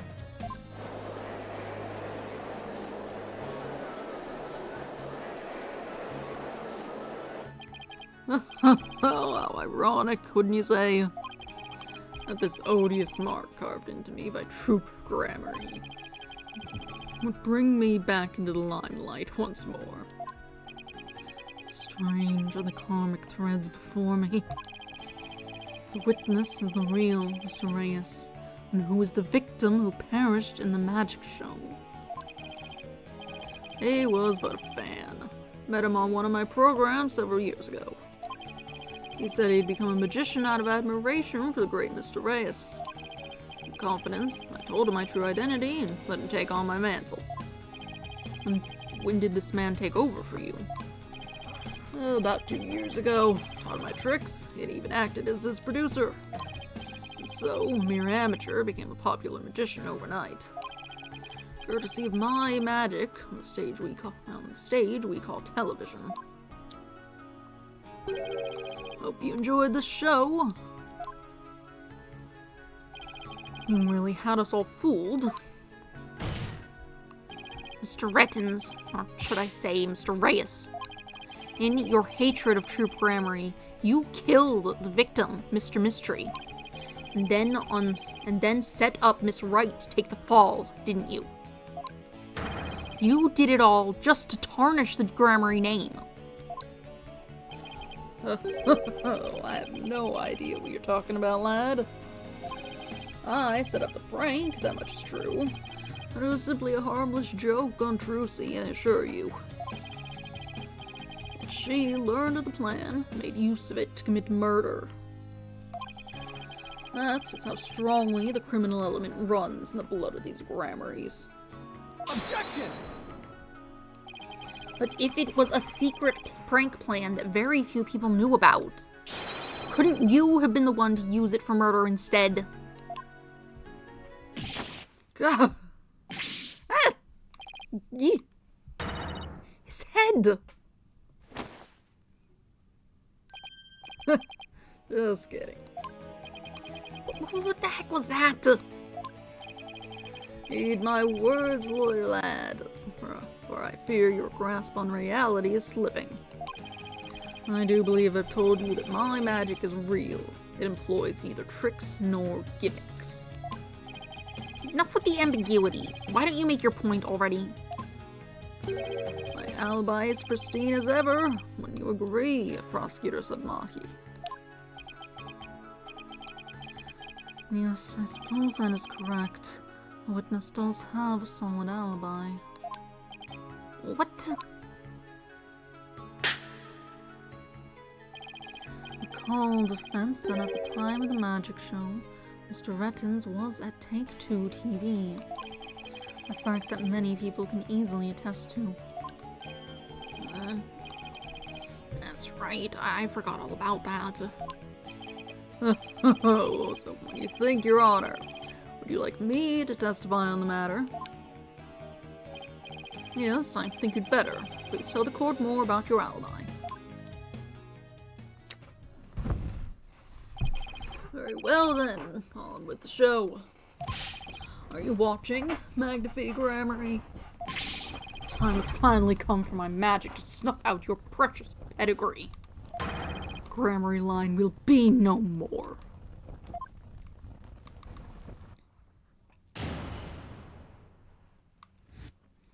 My perfect alibi. I was at the TV station at the time of the Penrose performance. I was busy working on another TV program. I couldn't spare no time for the magic show. I could spare no time, I think he said. Do ask my staff if you doubt my claim. And there it is. Simple and perfect alibi. No tricks, no gimmicks, just the truth.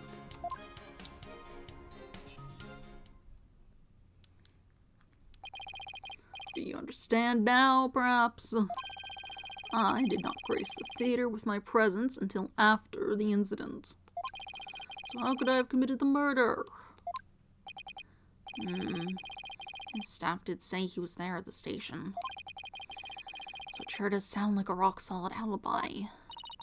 But that can't be right. If Mr. Rettins is the killer, he'd have to have been at the theater. There's gotta be a hole somewhere in his story. I assure you there are no holes on Mr. Reyes' stage. No tricks, no gimmicks. True magic doesn't need trapdoors to escape through. Do enjoy my show to the fullest, and my real alibi. Do you have, like, pyrotechnic stuff in your watch or something?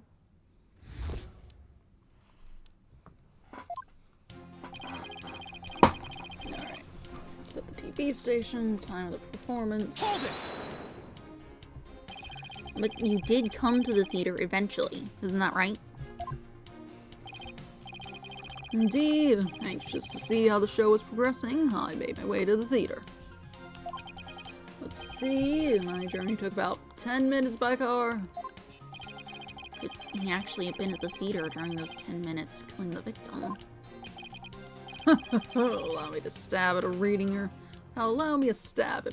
mind. Could I have been at the theater during those 10 minutes killing the victim? How him to... No, I took a taxi. The driver can attest to that. Feel free to call the taxi company if my word does not satisfy you. The driver's a big fan of the ratings, Raja. I even gave him my card. He gave the driver his card. It was very clever of him. You might as well give it up, lad. Questioning real magic's a fool's errand. Besides, you know very well what I was doing at the time of the incident. I was busy working on another TV program. I could spare no time for the magic show. Hold it! What was this other TV show you were working on? My own special project, you see. One moment, perhaps this is more appropriate. It's a Ratings Raza special production, yeah. Hang loose, baby. It's called Desperation Regeneration. He switched personas just to say that. I haven't been playing them as disparate personas, really. He just got a new pose. What's the show about? Washed up has-been singers and comedians get together and play musical chairs. The winner of the game is given a special chance at their career, a second chance at their career. A priceless prize for chumps who washed up too early in life. Sounds great, right? Might I suggest you appear on that show, Mr. Justice? As the ex-lawyer who used to make ridiculous bluffs in court and faded sadly into obscurity. And let the Ratings Raja produce my TV debut on this lifetime. You have great reactions. Who knows? The TV might be your true calling. Hey, whose side are you on? In any case, I was overseeing the production of this program during the Penrose performance. Do ask my staff if you doubt my claim. Hold it! How do we know those staff members aren't in cahoots with you? I make it my business to perform solo. My magic has neither need nor want of assistance. After all, one of them could reveal the secrets behind my magic, could they not? So he doesn't trust anybody, huh? He's the complete opposite of Jersey. There were many people there in the studio audience who saw the witness as well. Even if he had been able to persuade his own staff to cover for him, he could not have convinced so many complete strangers to do the same. He really has made a rock-solid alibi for himself. Yeah, it's almost too good, you know? It's eerie how perfect it is. Has all been revealed to you now? And there it is. A simple, perfect alibi. No tricks, no gimmicks, just the truth. Hold it! I've got it. You have a brother. A brother that looks exactly like you, maybe. Again with the twins business.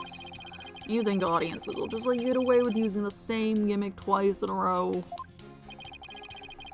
If you do not believe him, defense, why not investigate for yourself? Well, I'm sure your efforts will prove to be thoroughly fruitless. Yeah, I guess the twin theory is a little far-fetched.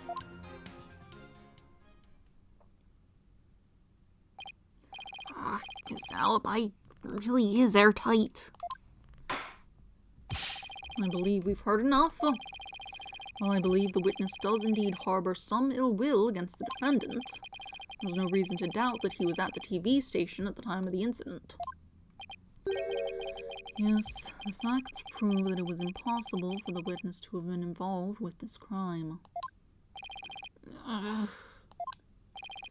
These last rites for the victim have dragged on long enough. The soul of the victim himself is so bored that it is resting on top of your honor's head. It is. The time has come. us punish the sinner and guide the victim's soul to the Twilight Realm. Apollo! Drusy will be thrown in prison. We'll be out of a job. But if you catch tasty fishies, we'll sell me some at a good price. I told you, I have absolutely zero intention of going off on a tuna boat. I think, Justice, you have to figure this out. It's no use. I can't find a single flaw. So what now? Well, Oh, behold my never-ending magic show. Come for the awe-inspiring showmanship of the great Mr. Reyes. And stay for my grand illusion until the end of time.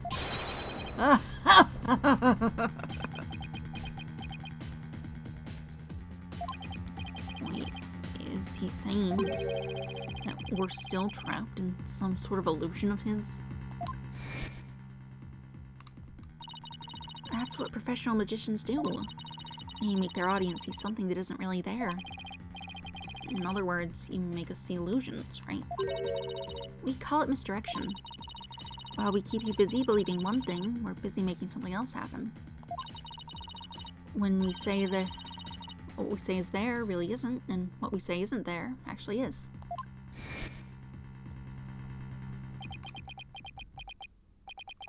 Could it be? You know what, Mr. Rettins? I guess we have all been spectators to the elaborate illusion you prepared for us. An illusion that has subtly turned our attention towards something you wanted us to see. What are you going on about, lad? Have you got something, Apollo? I just remembered something Trucy said about misdirection. What a magician says is there really isn't, and what they say isn't there actually is. If we've all been taken for a ride by Mr. Retton's magic, then maybe he's made us see something that wasn't really there. It's time to rethink all of my assumptions about this case. What have we been made to believe was there when it actually wasn't? What have we taken to be the absolute facts of this case?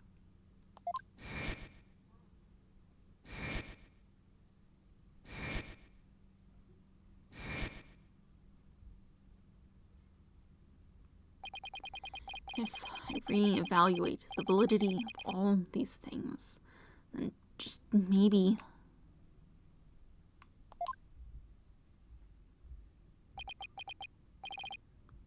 Athena, there's something uncanny about this case. Okay, what is it? Martin's alibi, it's too perfect. That's true. It's like it's impossible to break, no matter how hard we try. But maybe that's the trick. Maybe that's exactly what he wants us to think. I'm not following. We're not making any headway here because we've been so focused on breaking his alibi. Oh, I think I get it. You're saying he's using misdirection on us, right? It's definitely a possibility. Would the defense care to share with everyone what it's discussing over there? Your Honor, we believe that if we were to reconsider a certain assumption, we may finally arrive at the truth. In fact, I think we'll even finally see who's hiding behind the curtain, so to speak. And what's a certain assumption you're thinking of? This is the one key assumption we've been taking for granted this whole time. That the culprit was on the scene? Something lifted up when things fell down. Could he have been killed remotely? They're definitely still saying it was him. The crime scene itself, that'd be hard to falsify, given everyone was still there.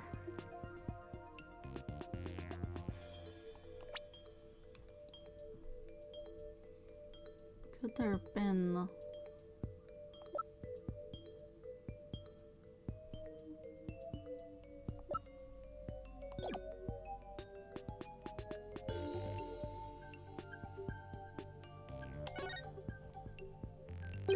What if the culprit was somewhere other than the theater at the time of the crime? What if there was some way to commit the murder without actually being there? If that were the case, then Mr. Retton's perfect alibi would become irrelevant. Objection. How could one person stab another to death with a sword without physically being there? Furthermore, we all saw what appears to be the culprit's shadow in the footage. That could be literally anything. Objection. But couldn't we just as easily assume that the shadow does not belong to the culprit? Well, if it's not the culprit, then whose is it? I'm not 100% sure yet, but I'm pretty sure I'm on the right track. We've all seen something that looks like this shadowy shape before, Your Honor. During the magic show itself. In that case, please point it out in the show footage for us. This is the thing that looks suspiciously similar to the shadowy figure of the culprit.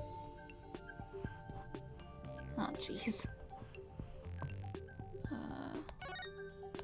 Yeah, you're over there. You're, I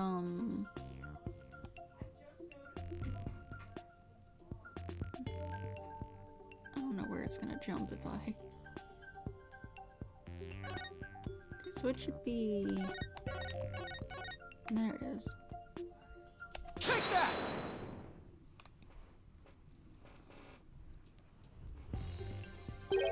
Doesn't this shadow resemble the suspicious shadowy figure? Now that you mention it, it does, doesn't it? Miss Wright, could you identify this shadow for the court?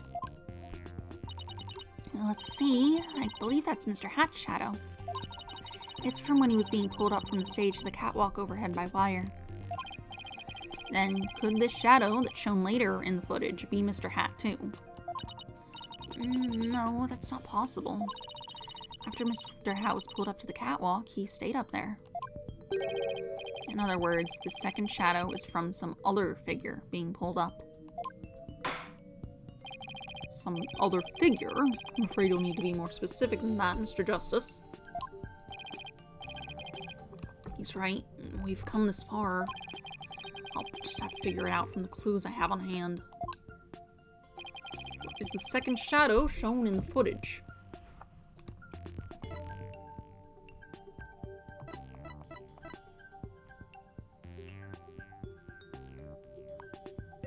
Pick his body up and put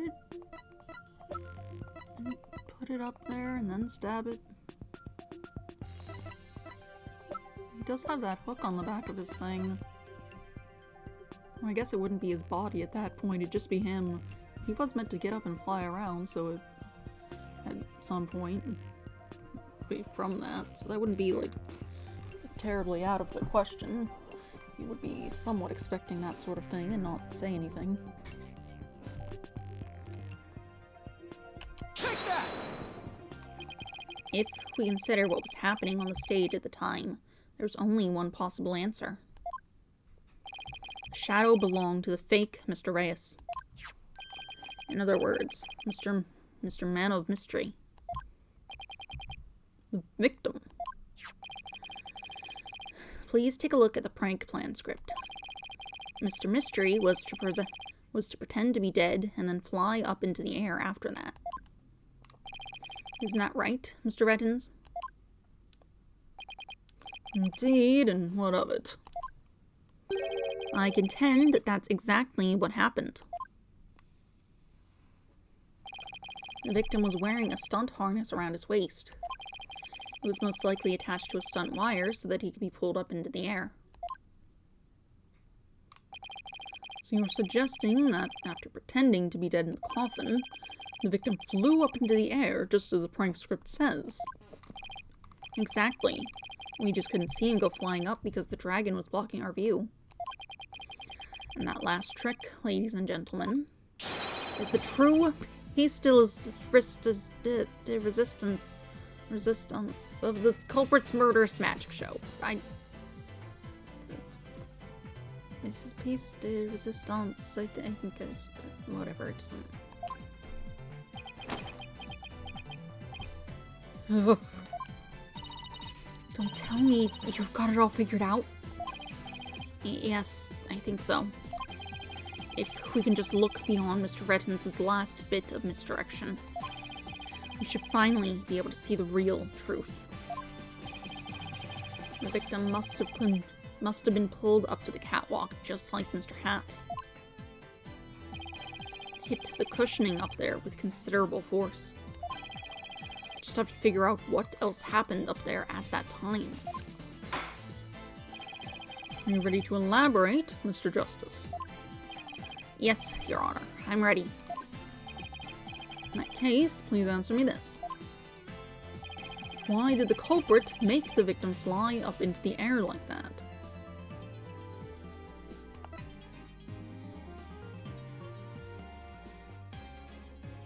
Kill him?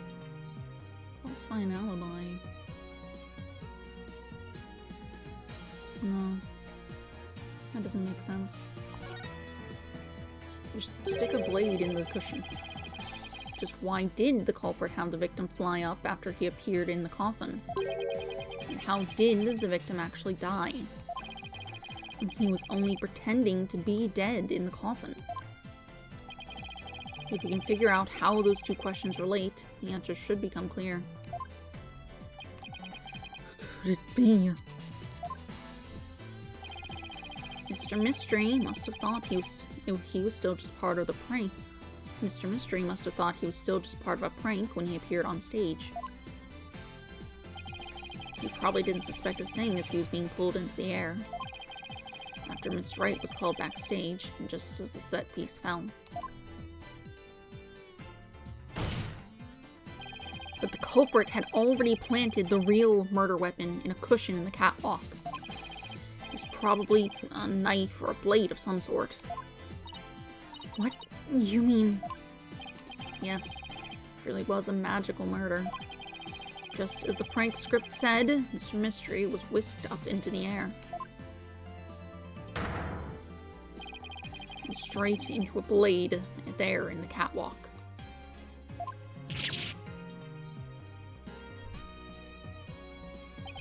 In other words, this murder was committed remotely through the use of a magic trick. What? Remotely? Using this method, it wouldn't matter where Mr. Rettins was at the time of death.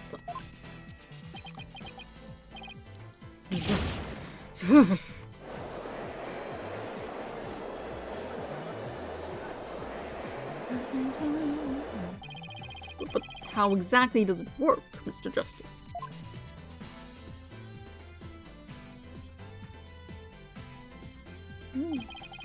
Just before the murder occurred,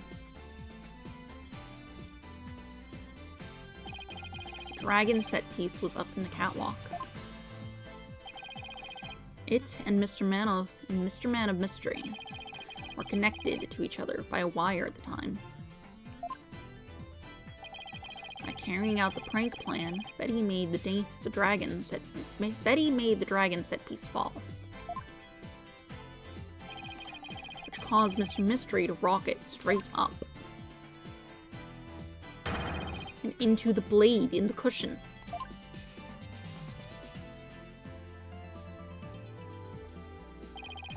The cushion was high up enough to be hidden from the audience's view.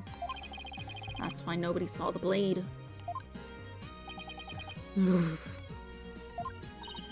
Oh, and that big gash in Mr. Hat's cape. And the blade must have been set up overhead sometime before the magic show. Mr. Hat must have been slashed by it too when he was pulled up to the cushion.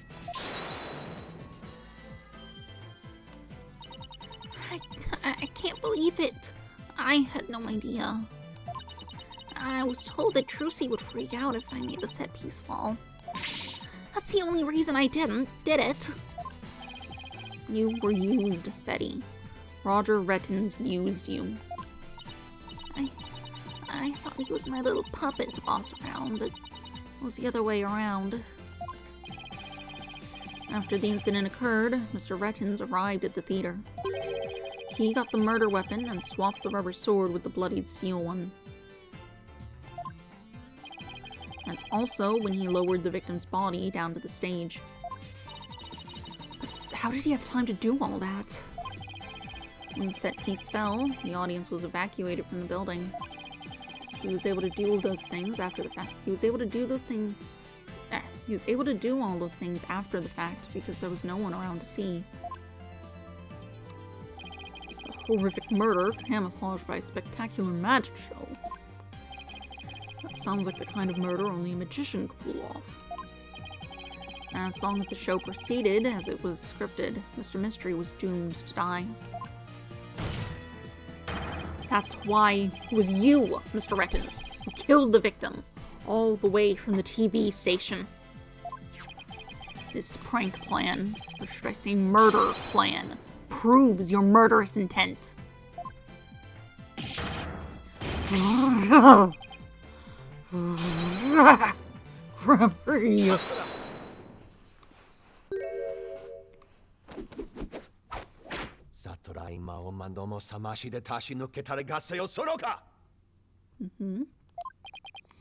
Enough. You dim-witted, ignorant, imbecilic, putrid red pepper. He can't possibly have a counter-argument to make. Talk about not knowing when to let go and move on. Do you have a rebuttal or something, Prosecutor Sadmahi? No blade of any kind was found in the catwalk, which means you have no evidence to support your theory. But Mr. Rettins retrieved it after the fact. Which still leaves you with no way to prove your wildly fantastic remote murder theory. But... Without proof, does it not make more sense to believe that the murder was committed there on the stage? That's where the blood-stained sword was found, after all. That is a very good point. He's the only person who could have committed the crime there on that stage. Trucy Wright remains the prime suspect.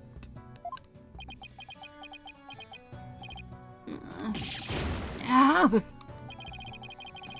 would appear that what you call truth is a little more than a cheap parlor trick.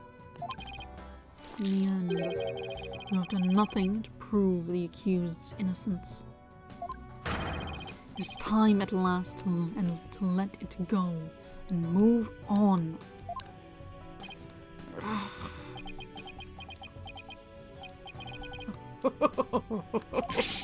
You're seeing this magnifique reverie. My magic is exacting punishment on your granddaughter. Your name is done for. Apollo, we need to hit them with a decisive piece of evidence here. I know, that's just what I was thinking. Mr. Justice, do you or don't you have anything to prove that the witness committed this remote murder you proposed? Of course I do, Your Honor. This entire incident was carried out exactly according to the script. Right, so theoretically there should be no evidence for us to find or use. Which means our best bet is to see if something unscripted happened. There's gotta be something Rettins couldn't have foreseen. And once I find it, that's how I'll expose his murderous trick. Get ready, Mr. Rettins, because I'm about to reveal the secret to your magic. There are no tricks or gimmicks here, just some good old-fashioned logic. It's probably the handprints being backwards, right? I noticed that before and figured it has something to do with it being on the wrong side. As long as the magic show went as scripted, the murder would happen without fail. Everything in this case was carefully planned so that no evidence would be left behind. Still, one thing happened that definitely wasn't in the plan. What part of the magic show wasn't in the show's original script?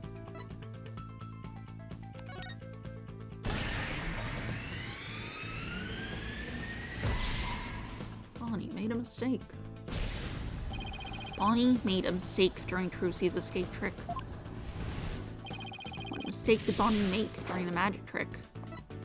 Life choices. No, it's the positioning. Mr. Hat was placed in the wrong spot. Because Bonnie placed Mr. Hat to the right of the coffin instead of to the left, Trucy had to reappear on the side of the coffin opposite to the one in the show's script. But the culprit didn't know that when he first arrived at the theater, which means he was bound to make a slip-up when he tampered with the crime scene. Which part of the culprit's cover-up attempt was affected by Trucy's new position? Blood. Blood was on the wrong side of the coffin, too. Thinking Trucy had appeared on the left, the culprit must have put the blood in the left hole. But the blood was eventually discovered in the right hole during the police investigation. If the killer had originally put the blood on the left side, that means he must have tampered with the scene again afterwards to make it line up with the facts. To make the crime scene consistent with the facts, the culprit must have swapped the sides.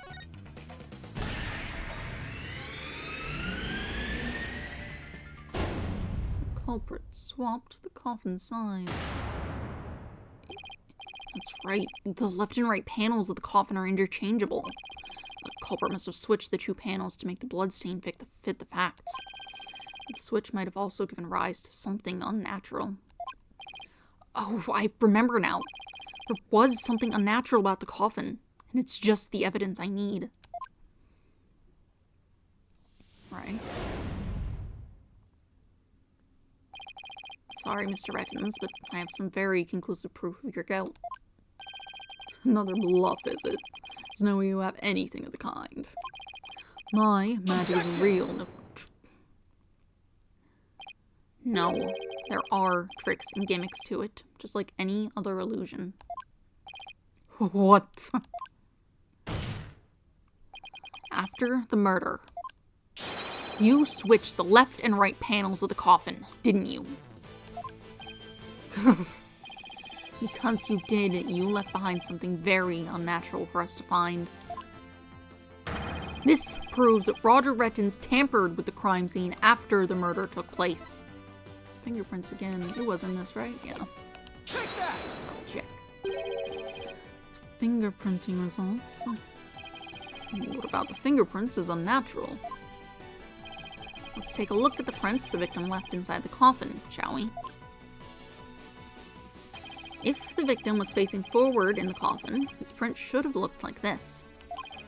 However, what we found was they were facing the opposite direction. It's quite unnatural for the prints to be facing this way, wouldn't you agree?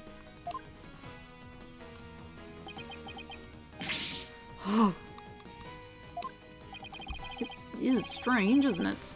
But how did they get this way? And they got this way because the culprit thought the magic show had gone according to the script.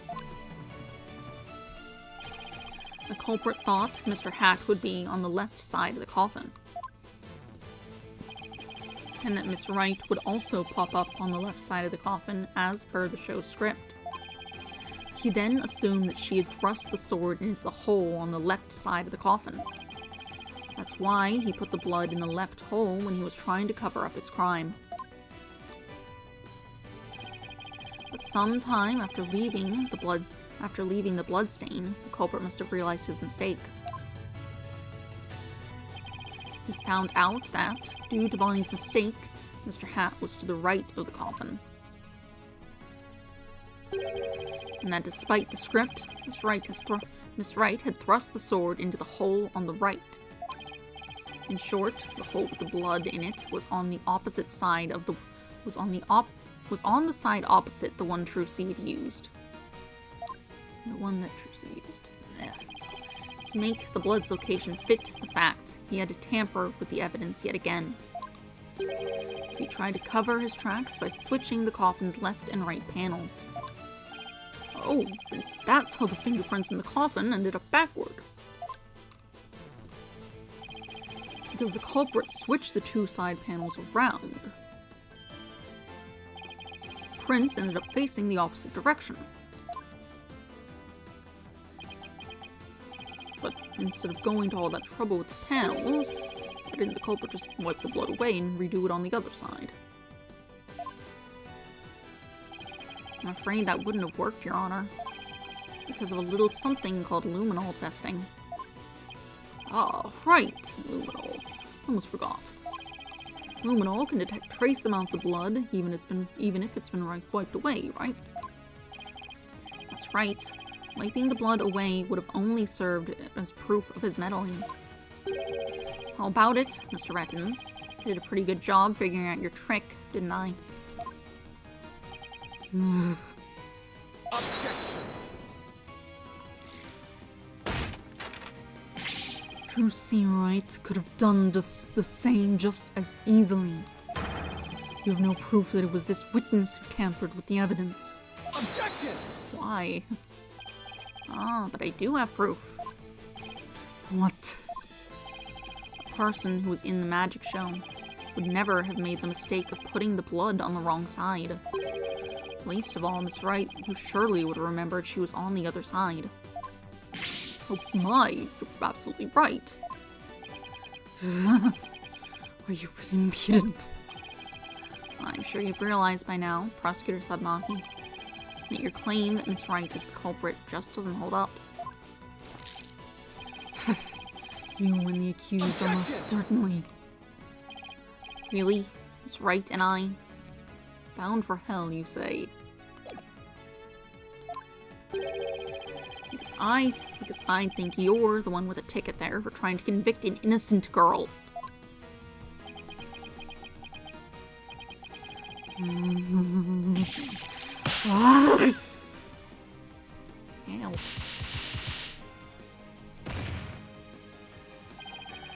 Prosecutor Sadmahi, you're right. As for the true culprit, he is someone who knew how the show was supposed to go, but didn't actually see it. And someone who had the chance to tamper with the crime scene after the incident. And the only person who fits the bill is you, Roger Rettins. Grammar, yeah. All of the secrets to your tricks have been revealed. And with no tricks left, I'm afraid your show has been cancelled. Permanently.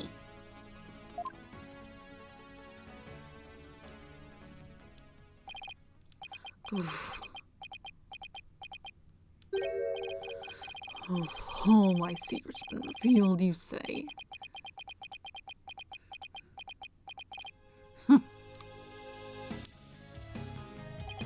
Don't make me laugh, boy. Mine is the true, real magic. No secrets to reveal. Hold, ladies and gentlemen, the true power of the great Mr. Reyes. Witness a magic far greater than true Gramarys. Burn! Crumble! Fall to my furious flames, the great Mr. Reyes will bring an end to you all. Now, final heir to the Grammarly name, right here, right now, you too shall burn. No, this isn't right. Oh, God. I do have that. No, I didn't do anything wrong. No, it's not my fault. I'm not the one to blame. I'm the victim here. What? Stop. No. Curse you, Grammarly.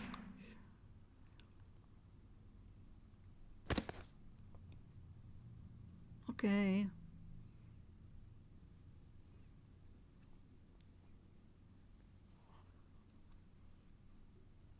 You got back up.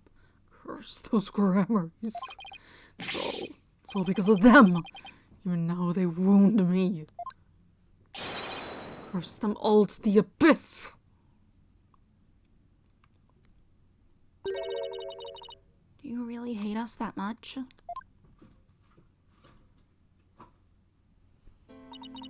Does your hatred run that deep? Deep enough to kill an innocent man? Damn right. You have no idea what humiliations I had to suffer. Your grandfather, Magnifi Grammary, kicked me out after I got hurt practicing my magic. He said I was too unskilled, that I would mess up on stage. He threw me out of the troupe just because he was worried about his own reputation. Cat is wailing. Since I was but a child, it was always my dream to become a great magician. That Magnifi, he took it all from me. But that's no excuse. That's no reason to do something so evil. Magic is supposed to make people happy, not used as a means for murder. What's the big deal? I just used what I had available to me, that's all. I get it now. That attitude toward magic is why my grandfather kicked you out. You don't deserve to call yourself a magician. The fact that they can't display more than one person around outside the stands is really not helping the scene. Who are you talking to? He's not here. Don't deserve. I don't know about that. After all, you were completely taken in by my magic, were you not? If not for that lawyer over there, you would be on your way to prison as we speak. You're right. I didn't see through your tricks. You see, so in the end, Troop Grammary was defeated by the great Mr. Reyes.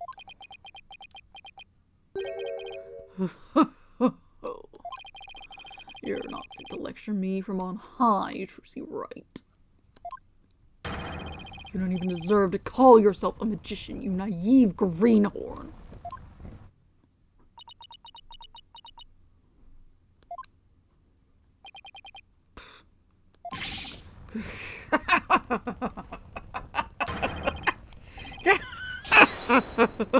Take that, Grammary. You will lose. If anyone needs to learn to let it go and move on, it's this guy. This court and my prison can both burn in the flames of my creation.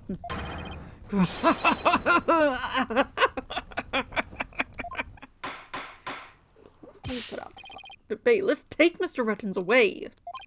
And bring a fire extinguisher just to be safe.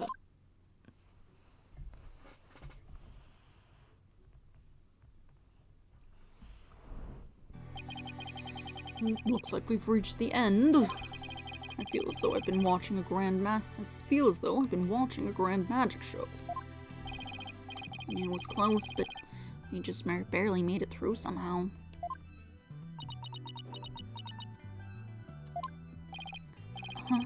Why does Trucy look so down? That's right. Yes, Your Honor. I'm about to announce my verdict. I see that wonderful smile of yours. That smile of a true entertainer, as I do.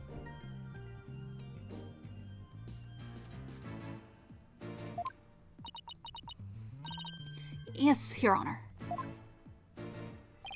Now then, this court finds the defendant, Trucy Wright, not guilty. Yay.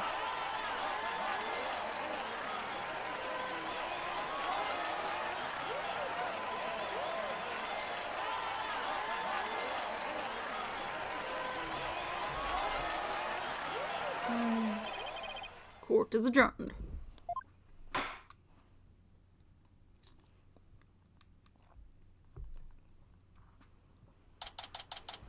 April 28th, District Court, Defendant's Lobby, numbers 3. Thank you for everything, Polly. Oh, Trucy, grazie a Dio. Now you can open your show tomorrow, just as planned. I don't think that's gonna work out so well. One of the key players is dead. You're gonna have some difficulties with that one. I feel like it'd be hard to replace him too quick. Yep, and it's all thanks to you two. Oh, but now that Mr. Reyes is gone, I'll need to find somebody to replace him.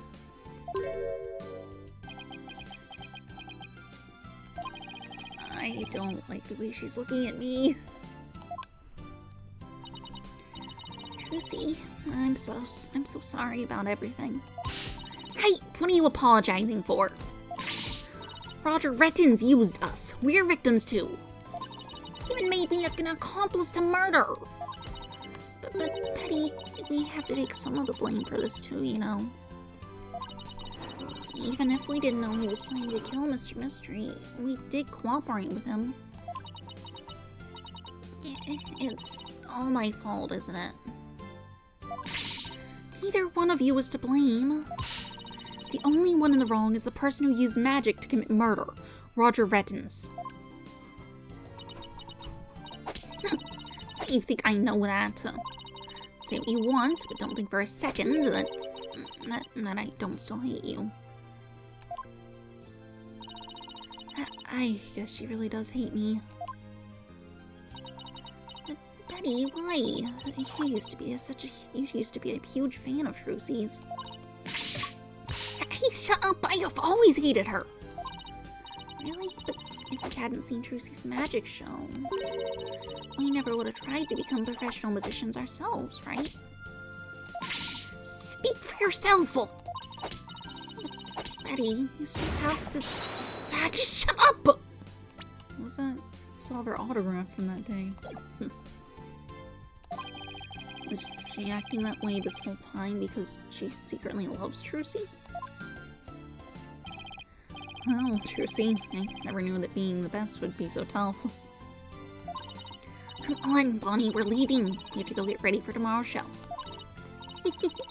You're really excited about performing with Trucy again, aren't you? That's not true. It's a bit dummy.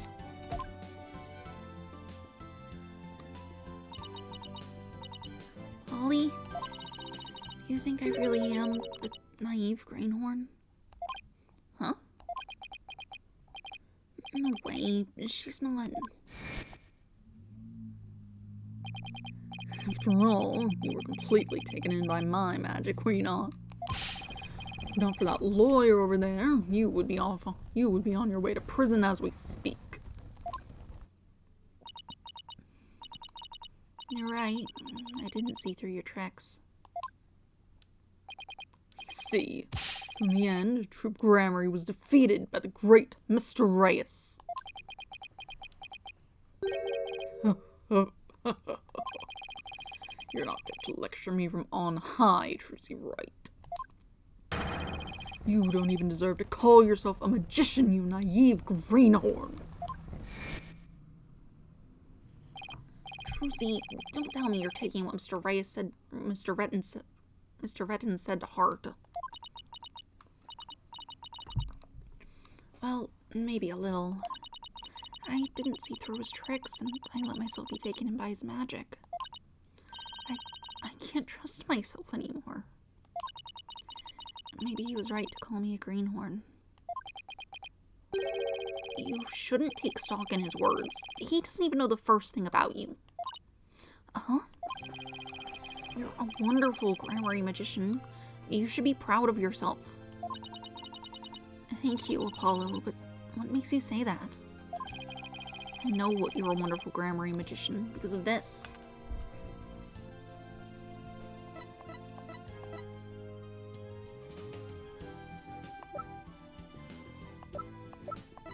Is this... You're good at keeping a smile on your face.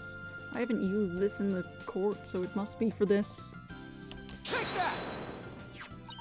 My grandfather's notebook. And the Grammary Creed. A true entertainer always keeps a smile on their face. When you performed your magic trick in court today, you showed the world your dedication to your troop's creed. Even through all the jeering, you kept a smile on your face and won the crowd over. You are everything Magnifi could have hoped for in an heir. You're a great magician, Trucy. A great magician? Me? You really are. That's why you don't have to worry about what Redden said. Oh, Polly. Thank you. Still, I couldn't have done it without you. I would have lost my nerve if I'd been alone up there. But I was able to keep on smiling because of you. Me. I remembered what you said to me in the detention center. After all, you're sure you swapped the swords, right? Yes, I remember doing it. And I just know it wasn't your fault, Trucy. But how can you say that? We don't have any proof it wasn't me. I mean, I know you're a great lawyer, Polly, but I believe in you, Trucy. And I believe in your skill as a professional magician. So I'm going to prove your innocence. Don't worry. You're going to be fine. Your words were what kept me going.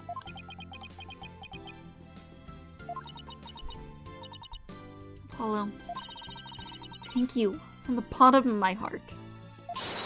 Now I can be everything I was meant to be. Trucy's real smile is the best.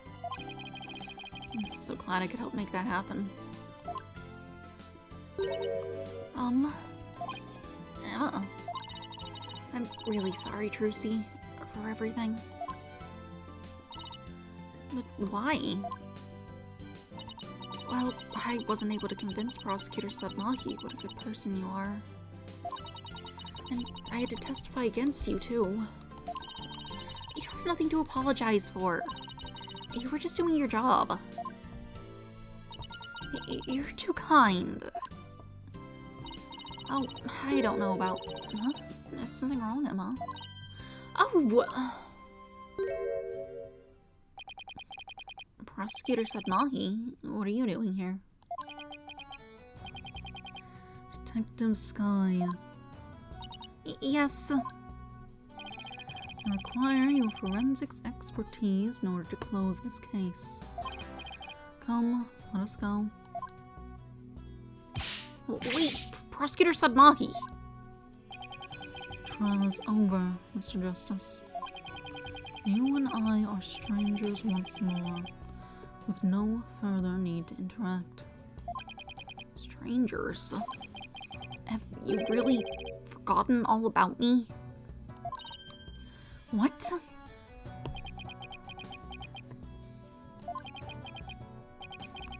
You've really changed, Nahita. Telling me to let it go and stuff. What happened to you? A lawyer of impure soul. I have nothing to say to the likes of you. Are you serious, Nahita? Now, if you'll excuse me.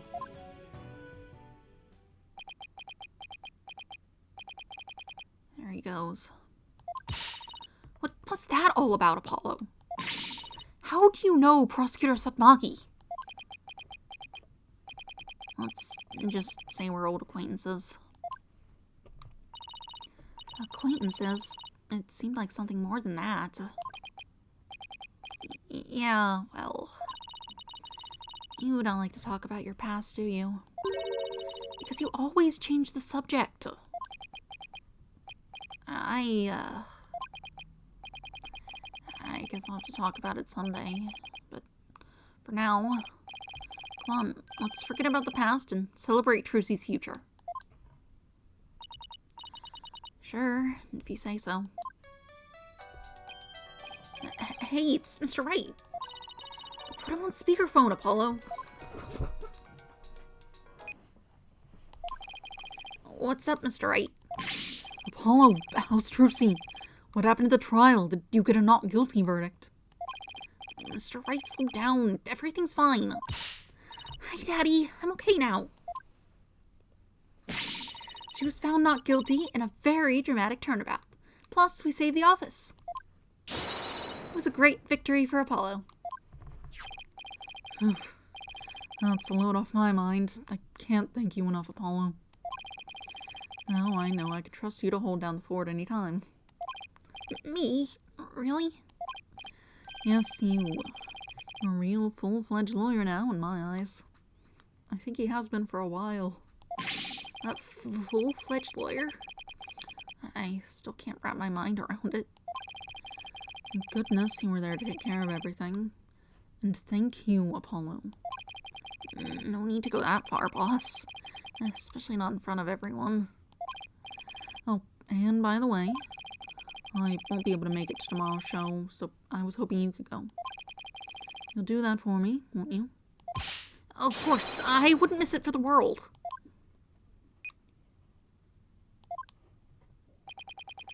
Full-fledged. So, Daddy asked you to come to tomorrow's show, huh? As my assistant, right? No, he just asked me to go cheer you on. Okay, then I'll be sure to save you the best seat in the house, Polly. Best seat in the house? I really appreciate the thought, but... Good, and it's settled. Huh?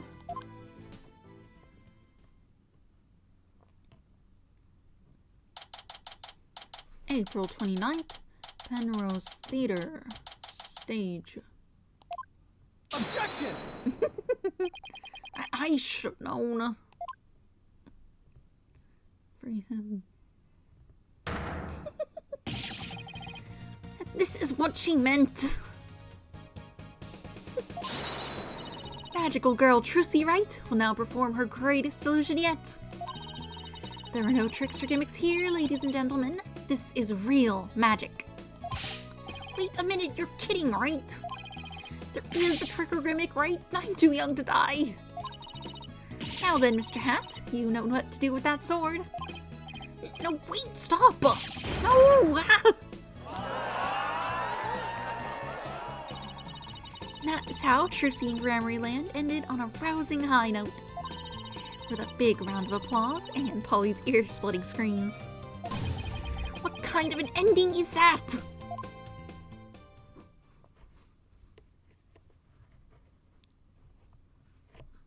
Wow.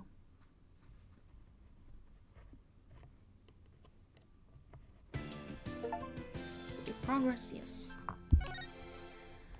Great times. Lovely game. But that's the end of episode 2. So I suppose next time will be episode 3. But that should be on Friday, I believe. Because on Wednesday, I will be carrying on with that Pokemon fan game I'd been playing, Soulstones. So, we'll stop here for today for Apollo Justice. It's the Apollo Justice trilogy, but it's like, this one's still Phoenix Wright, Ace Attorney. Only the one was Apollo Justice. He's here, though. Ace Attorney. Next Friday. On Friday. The 26th is the Friday. Wednesday will be more Pokemon Soulstones. Anything else? No, 7 a.m. Eastern Standard Time, as usual. That's about it, though. Have a nice day. Goodbye.